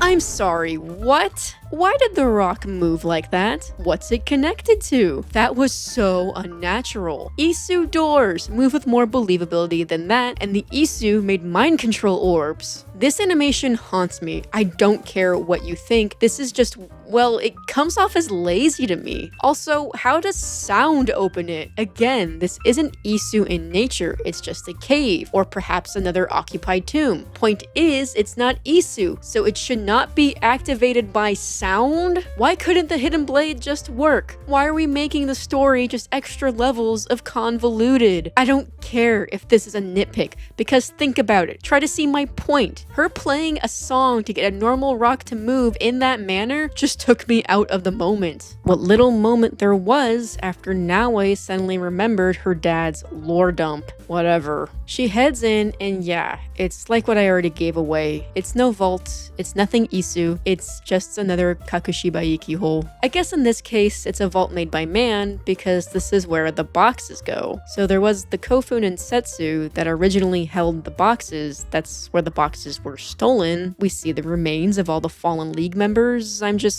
When was this vault thing set up? Did they always have two locations for the boxes? I'm stopping myself. I am thinking too hard about this. Naue pulls her box out of her butt and sets it on its pedestal. Then she finds a letter. My love, if you read this, it is because you and our Naue have been forced from Iga. Because our secret is discovered. I know you may not understand my absence or my reasons for it. They are not the only secrets I have kept from you. I did not die the night our league fell. It would seem that Tetsuyu is still alive, this revelation only being cut short by the arrival of the elitist little weirdo, Hanzo. Hanzo admits to being the one that was playing the song back to Nagato for all those nights. So glad you had time to dupe Nagato. Hanzo then pulls his own box out of his butt and places it down. Turns out Tokugawa had just found the mirror regalia off screen, taking it from what's referred to as a foreign order. I am officially convinced there is a more interesting story going on in the background of Shadows. Seriously, why is this just waved away? So Tokugawa stole the Templar's regalia piece? But when I played the game, I finished the Templar Story second, and when I did, Nuno Karo still said they had a regalia piece? How did Hanzo even get such an important cultural artifact from Tokugawa? Oh, he just asked for it. What? Hanzo was just like, give me that box, bro. And Tokugawa was like, alright, bet. What? How does that make any sense? Whatever. The two just head back outside, where we learn that Hattori Hanzo is an incel. You may think I'm being hyperbolic when I say that, but in all honesty, calling him an incel isn't too far off from how the game presents the real historical figure of Hattori Hanzo. When playing the game, Nagato's lore dump that Naue remembered happened only a few minutes prior to Hanzo showing up. Keep that in mind, because when confronting Hanzo outside the Kakushibaiki hole, we get another lore dump. Why is the only way this game can convey information is through long, wordy cutscenes? Yes, Hanzo drops his side of the story, where he confesses to Naue that he was so upset that her mom didn't love him that he betrayed the League. Hanzo rolled up to Iga in his Lambo and saw Tetsuyu had the audacity to have a family with a poor man, then decided to crumble this League she worked up to build. Well, did Hanzo ever confess his feelings to Tetsuyu? No, of course not. That's gross. She should have just known that he was better than Nagato. The lame thing is, I'm only barely joking. I told you Nagato and I were brothers despite our differences. But we had one thing in common. We both loved Tsuyu. She had the beauty of Kishotenyo and the fighting spirit of Hachiman. I did not care for her idealist foreign creed. All I wanted was her. The things I did to impress her. But she chose Nagato, a lower ranked Jisamurai. The pain and the shame were unbearable. Did she know of your feelings for her? My pride would never allow that. So I left Iga. I offered my services to whomever would give blood to my blade. They all feared me. Only Hanzo, the bloodthirsty demon. Years passed, and I returned to Mibno. I thought I could conquer her hurt, impress her with my exploits. But then, I saw you. The perfect family. I left again. My rage consuming me. This was supposed to be my place. She should have loved me. I did. The unthinkable. What did you do? I heard of a mysterious group offering riches for the regalia. You sold Ashikaga Yoshiaki their location. Out of resentment. The contract was secret. I did not know who forged it. But I didn't care. I wanted to break them. So I sacrificed the thing Tsuyu loved most. Hanzo sacrificed Tsuyu's family out of jealousy. Hanzo even stating that having Naoe weakened Tsuyu. Remember, you're supposed to like Hanzo. Hanzo tried to tell Tsuyu that the regalia had been compromised, but it was too late. Hanzo also believed that Tsuyu had survived and looked for her. After the first attack on Iga, I knew it was only a matter of time before it fell. I could not let Tsuyu's daughter die in a pile of rubble. That night in Iga, you wrote that letter? I always suspected your father to have the jewel, but so did the enemy.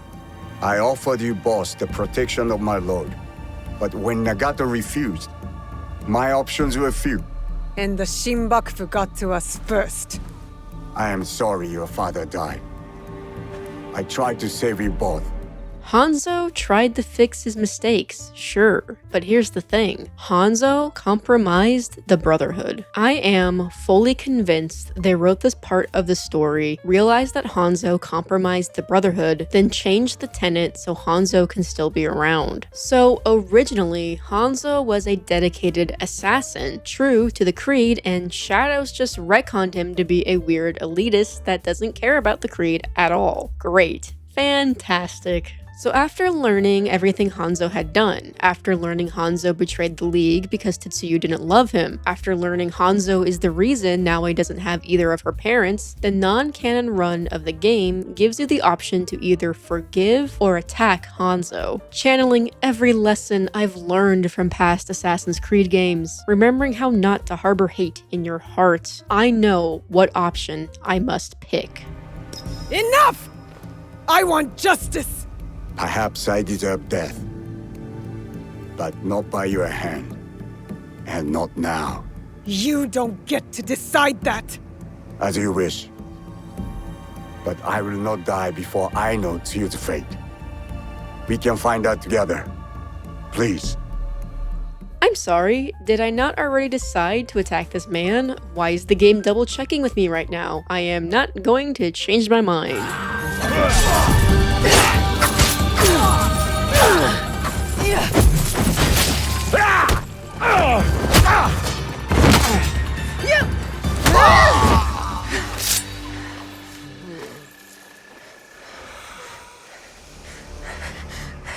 Unfortunately, the game doesn't let you actually kill Hanzo, which is a wild statement to say, I know, but I just don't like how he's written. I say again, you didn't have to write Hanzo like this. So after beating him within an inch of his life, Naoe forgives the man, and for some reason, Naoe wants Hanzo around with her to find her mother. I don't know why. I would not want my dad's old friend who wants to bang my mom around me, but I'm not Naoe. After this is when I technically played the Templar story, but hopefully by now you understand why I decided to talk about the Assassin story last. The ending of the game sees Naue return to the hideout and talk to everyone like this has been some crazy journey they've all been on together. Hanzo drops off a letter and the ugliest recolor of the assassin robes, and then Naue, Yasuke, and Junjiro stand on a random hill where Naue says she'll find her mother when she's ready. That's the story of Assassin's Creed Shadows. Ending on a soft cliffhanger, leaving things open for that DLC that's allegedly the true ending of the game. I am so glad it's free. Could you imagine having to pay money for the true ending of this game? I mean, this game is already $70, and this was the first time I felt like an Assassin's Creed game wasn't worth the full price.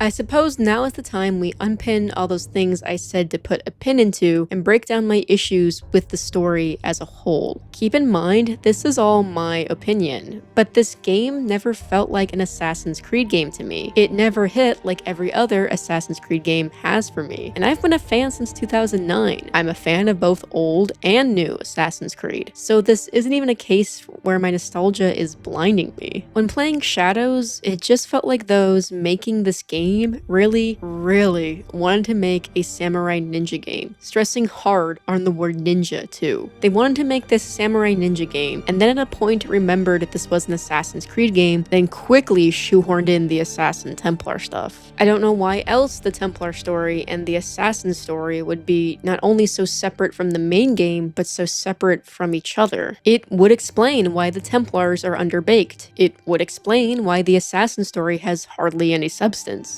But there's no way to prove that. It's just how it all feels based on how the game is written. I also don't know why the assassins couldn't just be called assassins. I don't know why they had to be called something new. There is only one instance in the game where Naue says the Kakushiba Iki calls themselves assassins. Everywhere else, they are just the Kakushiba Iki. Even Alvaro says they call themselves the Kakushiba Iki. Again, I ask, why? What was the point? What was the point to have this branch of the Brotherhood feel so separate from everything else? What was the point in making up Alvaro, giving him a needlessly complicated story to then set up a pseudo-brotherhood in Japan, then leaving without a trace? The League isn't even terribly concerned with helping the people. I mean, in reference to the tenet, staying your blade from the flesh of the innocent, Naue says it's hard to figure out who is truly innocent. The innocent were always just the people, the normal folks who walk the streets, whose voices never get heard. The assassins fight for these people. The assassins are their voice. But the Kakushiba Iki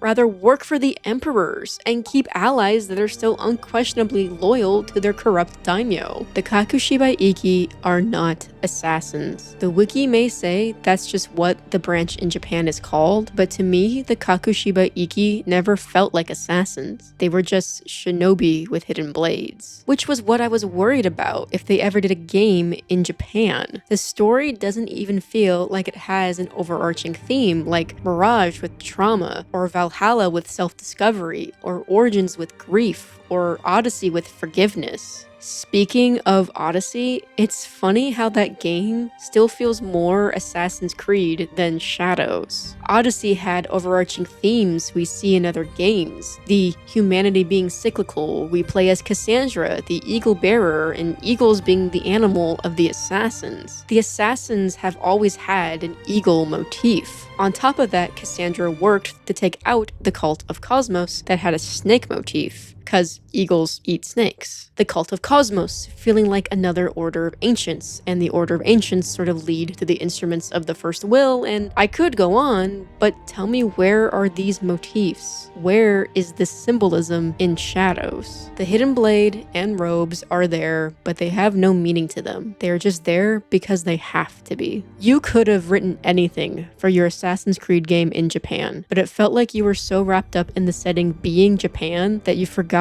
to make an Assassin's Creed game. The story was my main issue with the game, but there's still a few things to go over, so I think it's finally time to move past the story. As long as this land remains divided, the Kakushiba Iki will protect its people. One of your ancestors visited this place long ago, forever writing their memory into the fabric of your DNA. Animus Ego unlocks these genetic memories for you. To sense.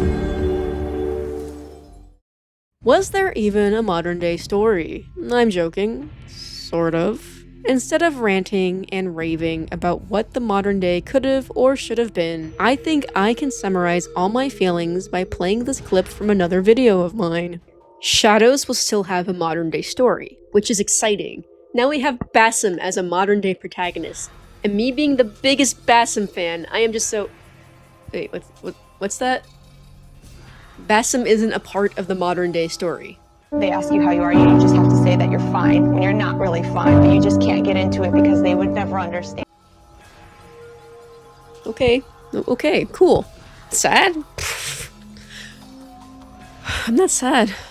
So, yeah, I didn't like the modern day story in Shadows. It sort of felt like someone was dangling a carrot on a stick in front of me or something. You could unlock tidbits about what's happening in the modern day as rewards for the in-game battle pass. While the battle pass is free, I just wasn't interested in doing it because I just didn't think the missions for it were fun. It simply didn't interest me in doing the battle pass, which I suppose was a mistake because, if I understand correctly, finishing the battle pass is what gets you a cutscene where you learn the modern day story is about two AIs that don't like each other. That's how I understand it, at least. Like I said, I never got to see the cutscene, and I find the fact that it's locked away behind optional side content kind of wild. From what I read, it seems kind of important to understand the whole thing with the guide, but whatever. I don't even want a modern day story about AI. I don't want to hear about AI in my escapism. Maybe that's just a me thing, but it's true. I prefer the modern day story in Mirage, and that was just a cold opening of William Miles giving us context to what he experienced with Basim's memories. It was the play into the modern day story of if the assassins can trust Basim or not. But forget continuing that. Let's tell a story about two AI. People love AI, right? No one is tired of AI.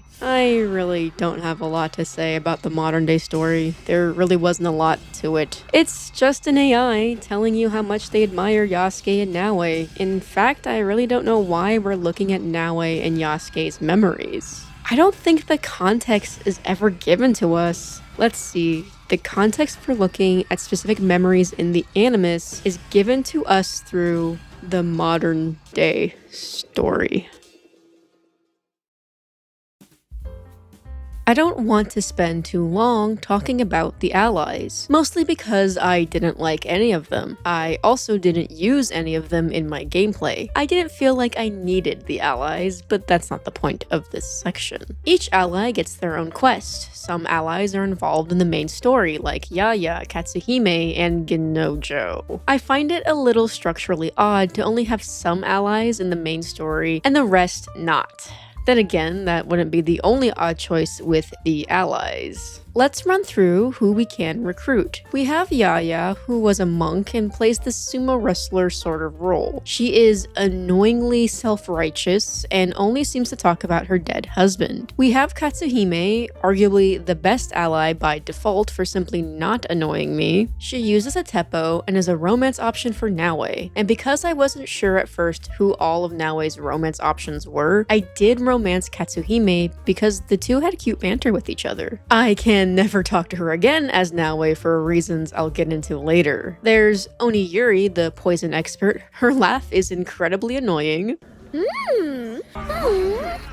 And another case of them not making good children characters. There's Ibuki, who proves even us NBs can be incredibly annoying, so a win for equality! Ibuki plays a sort of Ronin role for your allies, and is a romance option for Yasuke. I didn't romance them, I was too invested in Yasuke getting with Lady Oichi. Then there's Yagoro, who has a more traditional assassin role in the allies, but I find him more boring than annoying as a character. Yagoro actually got to meet a League member when he was younger and was inspired by her. Yagoro had only met this Kakushibai Iki member once, and yet was able to create a hidden blade from memory after just seeing hers once. How? How? How was he able just to make one from memory? Hidden blades are supposed to be very intricate, to the point where the genius Leonardo da Vinci couldn't even simply fix Ezio's blade without the blueprints for it. How do you then expect me to believe that some random guy just made his hidden blade? I don't know why you had him make his own when the end of his ally story, him and Naue go through a kofun where Yogoro gets rewarded with a hidden blade. Yogoro is the only ally to really get properly inducted into the new Kakushibaiki. Can I mention how much I hate the hidden blades and shadows real quick? The dragons on them are cool, in theory, but why are they so big and protrude so far out? It just seems like that dragon would weigh down the blade or get in the way. But Yogoro receives a hidden blade that he doesn't wear because the weight is different from his own. It's because of the dragon, isn't it? I told you, they're just too bulky. Saving the worst for last, we have Ganojo. Look, on paper, Ganojo should be a character I love. I tend to fall for male characters that are that trope of the asshole with the heart of gold. I like my men a little insufferable. Ganojo is the perfect example of how not to do this trope. He is overly arrogant, overly annoying, and need I remind you, he used his ex-girlfriend's trauma to flirt with Naue. Ganojo steals nothing useful to actually help the poor people, and in his stealing, he provokes samurais to attack him. After defeating them, Ganojo then decides to relieve himself on their bodies. Did you know him? Nope. But I knew his wife. Ugh. How charming. Remember, this is a romance option for Naue. Your constant harassment of the female gender makes me sick. And sure, most of these samurai are corrupt, but like, seriously? At one point, the game tries to make Ganojo sympathetic and brooding by having him explain his past a bit. Ganojo explains how a samurai named Tatsugoro caught him and how he was then put to work on Nobunaga's castle. But Ganojo was so bad at his job that Tatsugoro unalived his parents. That seems like a bit of an extreme response to someone who's not good at being forced to work on a castle, but whatever. I'm learning that in this world, you need to embrace your pain. There's no way around it. I was hoping to embrace something else. You can't run away from your pain forever, Gennojo. Ganojo's ally quest ends with you trying to talk Ganojo down from blowing himself up, which is a very heavy sequence to put on the player, if I'm being honest. This decision will impact Ganojo. You don't say! If you decide to play the game on canon mode, that means you'll just be down a whole ally. Yeah, in canon mode, Ganojo goes through with his explosive exit, I guess we'll say. You cannot recruit Ganojo in canon mode, which is an odd thing to put on the ally you promoted before the game was even out. They really hyped up the worst ally. Speaking of allies, we might as well talk about the romances. Both Naue and Yasuke get 4 romance options. Naue has Katsuhime, Ganojo, some random lady that has a quest involving the shrines you place oranges on named Mayu, and Koshiro. Koshiro being a ronin you meet during the Ox story. Yasuke gets Lady Oichi, Ibuki, a lady from a side quest I never got into named Rin, and Hori Hirimasa, another NPC attached to a quest. I wasn't sure of all the romance options when I started the game, so for Naue I romanced Katsuhime cause like I said, they had cute banter and all that. Problem is, later in the game you meet Koshiro, and I ended up liking him more with Naue. I don't condone cheating by any means, but you can't break up with people in this game, so I just romanced Koshiro anyway. I thought they were very sweet together. Thing is, now I can never talk to Katsuhime again with Naue, otherwise I'd lose a whole ally. Permanently. Just something to keep in mind if you want to play this like ancient Greece style or something. The game treats your romance option like a committed relationship, but also the romances just don't go anywhere. Naoe and Koshiro? It just ends because Koshiro is leaving the area after your date with him. Then there's Yasuke and Lady Oichi. Lady Oichi was the only character I romanced as Yasuke because I just thought they were so cute and so into each other, only for the whole thing to be this annoying will they won't they thing, and yes, it ends up going absolutely nowhere. They never get together, it just ends. What was the point in adding romances into the game if they just end like this? The romances were the whole reason I didn't play canon mode, so to have these just end so abruptly feels like a slap in the face. I am not asking for much. Assassin's Creed isn't a romance simulator, but still, this is just weird and honestly frustrating to me. Also, having romanced both Katsuhime and Koshiro as Naoe, I noticed an interesting detail about their kiss scenes. I'm guessing it's lust? Lust is a journey of 1,000 steps that begins with a kiss.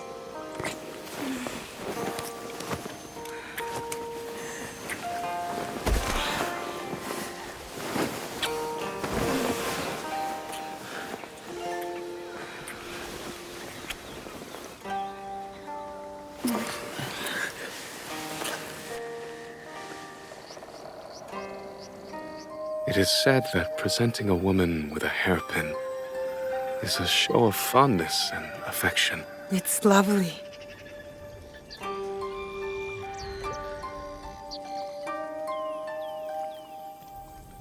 Your hair. Perhaps it's too short for this style of hairpin.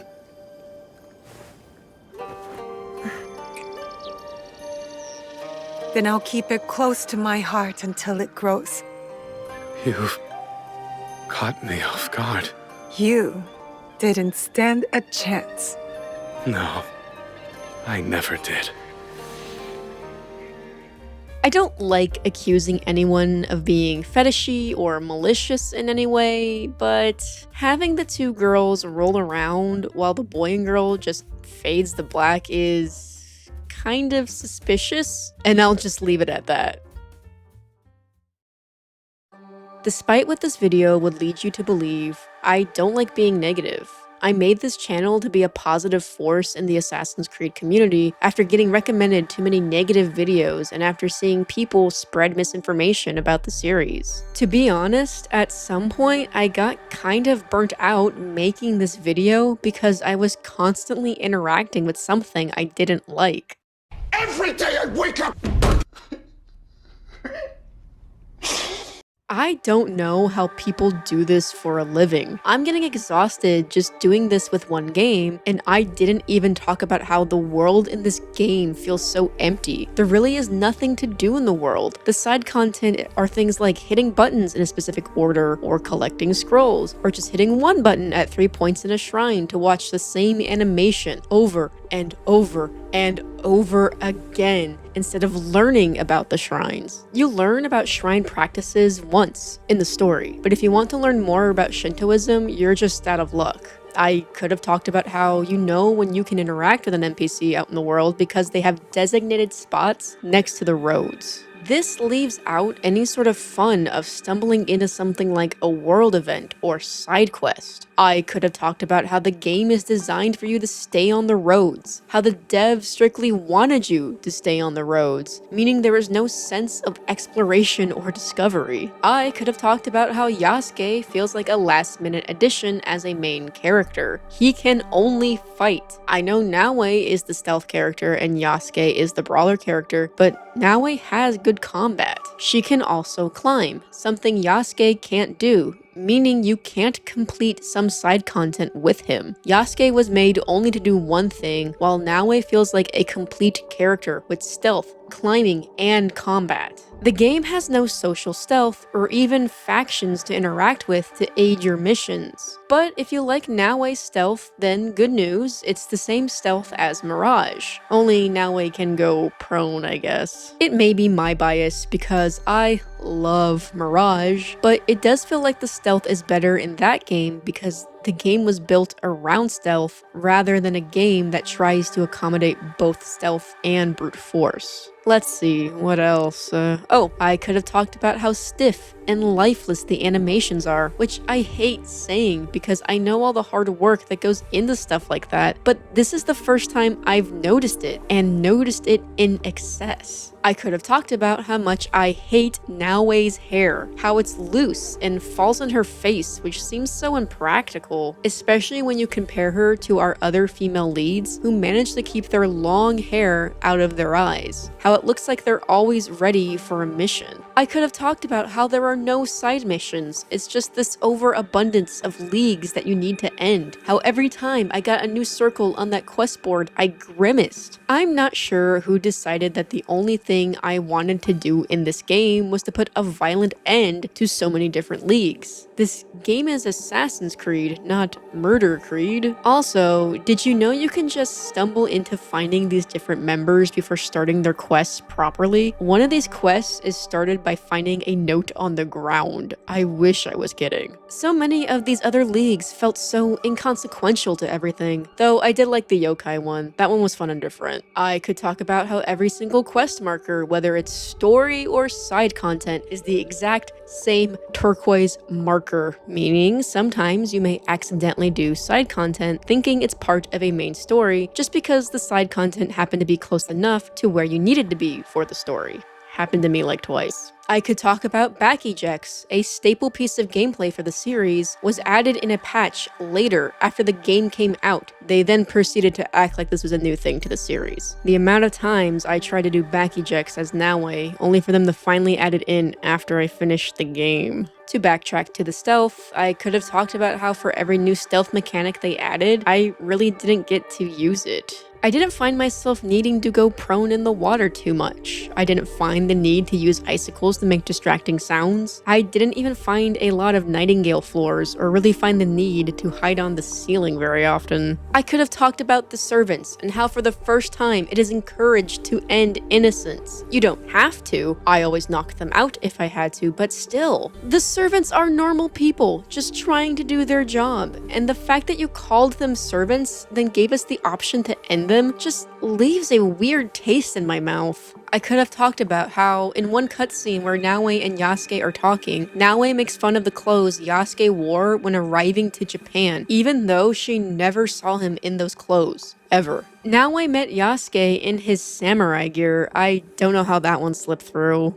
I could have talked about how Naoe never once wears her promo outfit in the game. It's not the outfit she starts in like Yasuke does with his gear. Nope. You have to find Naoe's promo outfit out in the world, and I gave up 100%ing this game before I ever found it. Which does suck because I really liked her promo outfit. I could have talked about how the scouts felt unnecessary when using them to find your mission on a map. It just felt like the game was making you do an extra step instead of just showing you where to go at the start. When there's a new Assassin's Creed game, I like to play the game as seemingly intended, to get the full experience from the devs. I used the scouts because they were a talking point before the game's release, but in doing so, I missed out on using the environment to find my target. I missed out on using the NPCs just talking to find where I needed to go, which is a shame because that's such a cool detail. If you haven't played Shadows or want to play it again, I recommend not using the scouts to find where to go. I think trying to use the environment is the better option.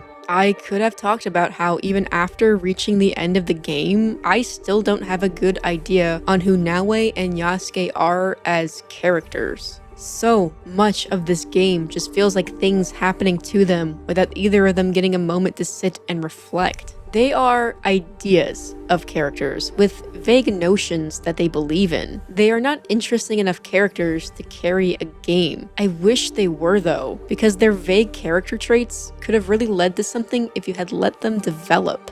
These are all things I could have talked about in detail. I could have ranted in excess about some of these, but in that feeling of being burnt out, I rather just list my grievances in some capacity, just so they're out there rather than keeping them to myself. My main issue was with the story and its writing. I think that was the most important thing to break down, since I'd argue Assassin's Creed is a story-heavy series. It's been a lot of negative, unfortunately, but let's at least take a moment to reflect on the positives. Some memories are soothing and familiar. Wrapped inside them, you feel tranquil, complacent, but you must trust me. Trust yourself.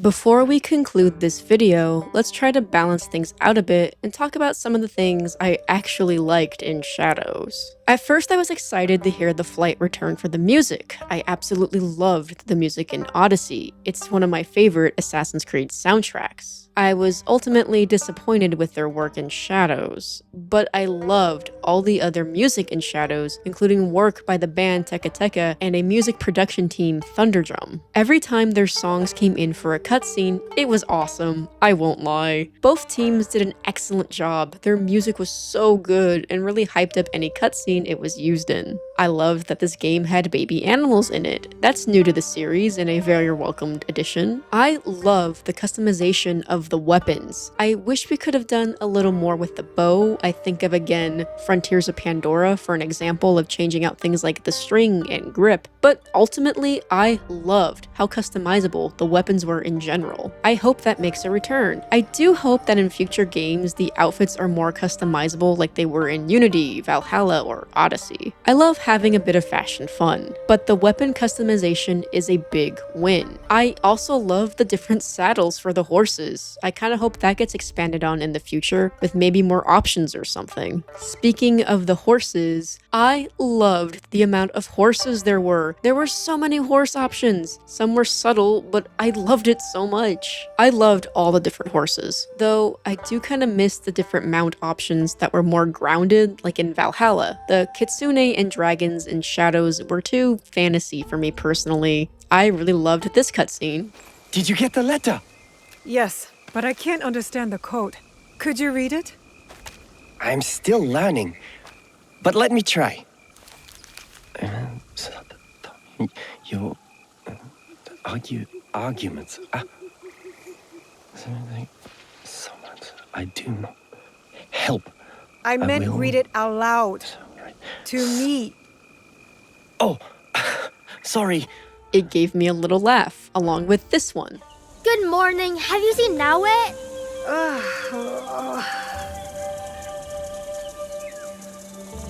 Why are you up on the roof? Why are you so loud? Both reminded me of that Quebec humor I love. I wish the game had more of it. I loved Nawe's combat. It was definitely more my playstyle. She was fast and flighty. I loved the way the Kusarigama played. It was a fun weapon. The game is absolutely beautiful. I love the seasons in theory. The implementation of them I think are a bit wonky. If you play the game long enough, it's almost like years are passing by, but in the story, I don't think that many years go by. It's a little awkward. I think you could have gotten away with doing an Assassin's Creed 3 thing, where the seasons changed depending on what part of the story you were doing, but still, the seasons were gorgeous. The way you can watch the snow melt in real time, the way the weather changes, the way the wind blows, they did such a good job with it all. And snow! Can we talk about the snow? I love a game with snow. I super loved the snow. My absolute favorite thing in Shadows was the hideout. I loved building and customizing everything in that hideout. I loved being able to have something that felt so unique and personal to me. I just wish there was more of a reason to return to the hideout. I feel like I hardly got to use it. I was hoping it would be more like a Ravensthorpe thing where you keep returning to it. But still, the hideout was definitely my absolute favorite thing in the game. I really hope this becomes a staple moving forward for future games, because it is the best thing they did in Shadows, in my opinion. Though, when I'm working on my hideout, can it just be default day, default season? It does get tricky to work on it at night, or during some seasons, or during storms. But yes, if the hideout doesn't become a staple moving forward, I will be so bummed. I was was rooting for you! We were all rooting for you! How dare you! I really wanted to like Shadows. I really tried to give it a chance. As I stated at the beginning of this video, I never really wanted an Assassin's Creed game set in Japan. I was always worried it would be too focused on the setting, or that shinobi would be too on the nose to be assassins, and so on. I have to be honest, for once, it does not feel good being right. I do not feel happy about being vindicated in this. Or, I suppose, my self-imposed vindication. After all, things are subjective. My opinion doesn't have to be the same as your opinion. You're allowed to like the game, and I'm allowed to not like the game. I just hope I brought up sound reasoning that can help you understand why I don't like Shadows. Though, my opinion has already gotten me into some interesting conversations, I guess you could say. About a month or so ago, two girls spotted all my Assassin's Creed tattoos and we stopped to talk. Of course, Shadows naturally came up, and when I mentioned how I didn't care for the story of the game, the conversation just shut down. It felt like they didn't want to talk to me. I didn't say anything super negative. I agreed with them that the game was beautiful and that the combat was super fun. But because I honestly mentioned how I didn't care for the story, the conversation just shut down. I gotta be real, that kind of hurt. Even if they were two strangers, I love talking about Assassin's Creed. So to be shut down for sharing an honest opinion just doesn't feel good. People don't read into the story as much as me, I can understand that. But I've also seen the other end of the spectrum with this game. I've seen people who like this game solely for the fact that it's set in Japan. Some of those people even see the flaws in the game but still love it because it's a game set in Japan. Which to me is kind of odd if I'm being honest. If this were any other setting, I don't think people would have been so forgiving of everything in the game. But it's Japan, so they automatically love it just for that. I'd argue this circles us back to that fetishization type behavior we see towards Japan. Especially if you live in America, I feel like it's terribly prominent. I've seen some people claim that the team behind Shadows have stated that this is the most historically accurate game in the series. Putting aside my gripe with the phrase historically accurate, I don't know how they can say that this game is. The shinobi are Hollywood ninjas, as I've said plenty. Nagato never had a daughter, like I mentioned earlier, he had a son. Hanzo is portrayed poorly, and his family seems to be written out. Hanzo in history had a son as well. On the shinobi thing alone, I have to question if we can truly say that Shadows is the most historically plausible. Shadows also had the longest development time of any Assassin's Creed game, and I gotta be mean here for a second, but what were you doing with all that development time? The game got delayed twice, and in its current state, it still feels like an unfinished game. Was all the development time so focused on the setting that you forgot to flesh out the game? I hate saying this kind of stuff, because I know video games are hard to make, and I know this is a lot of work for the devs. I do not like being the person criticizing the devs for their time and effort, but I am at such a loss when playing Shadows. I've seen what Quebec can do. I've seen them write what I would say are better Assassin's Creed games, and I want to see this series do its best. I spent 3 months watching my footage over and over again, typing a script, editing everything together. I am not doing this from a place of hate or malicious intent. I'm doing this because I love Assassin's Creed, and I was hoping this game could prove me wrong with my worries about an Assassin's Creed game in Japan. It may not seem like it, but at the end of the day, this video does come from a place of genuine love. I love Assassin's Creed. I love all the time and effort that goes into each game. I'm honestly not used to this level of disappointment with an Assassin's Creed game. Before this, Valhalla was the game I had the most critiques with, but Valhalla is still my second favorite Assassin's Creed game. All those criticisms seem so trivial now in comparison to this. I just want Assassin's Creed to be at its best. I'm not trying to be your opinion, I'm just sharing mine and hoping I make some sort of sense with my critiques. Like I said, you're allowed to like Shadows as much as I don't like Shadows. Hopefully you can like it for more reasons than the setting being in Japan, but I can't dictate your reasons. I wanted to like Shadows. I really did. To me, it truly felt that the devs were so caught up in making a game set in Japan that they forgot to make an Assassin's Creed game. And I think that's the best way to summarize my feelings about Assassin's Creed Shadows.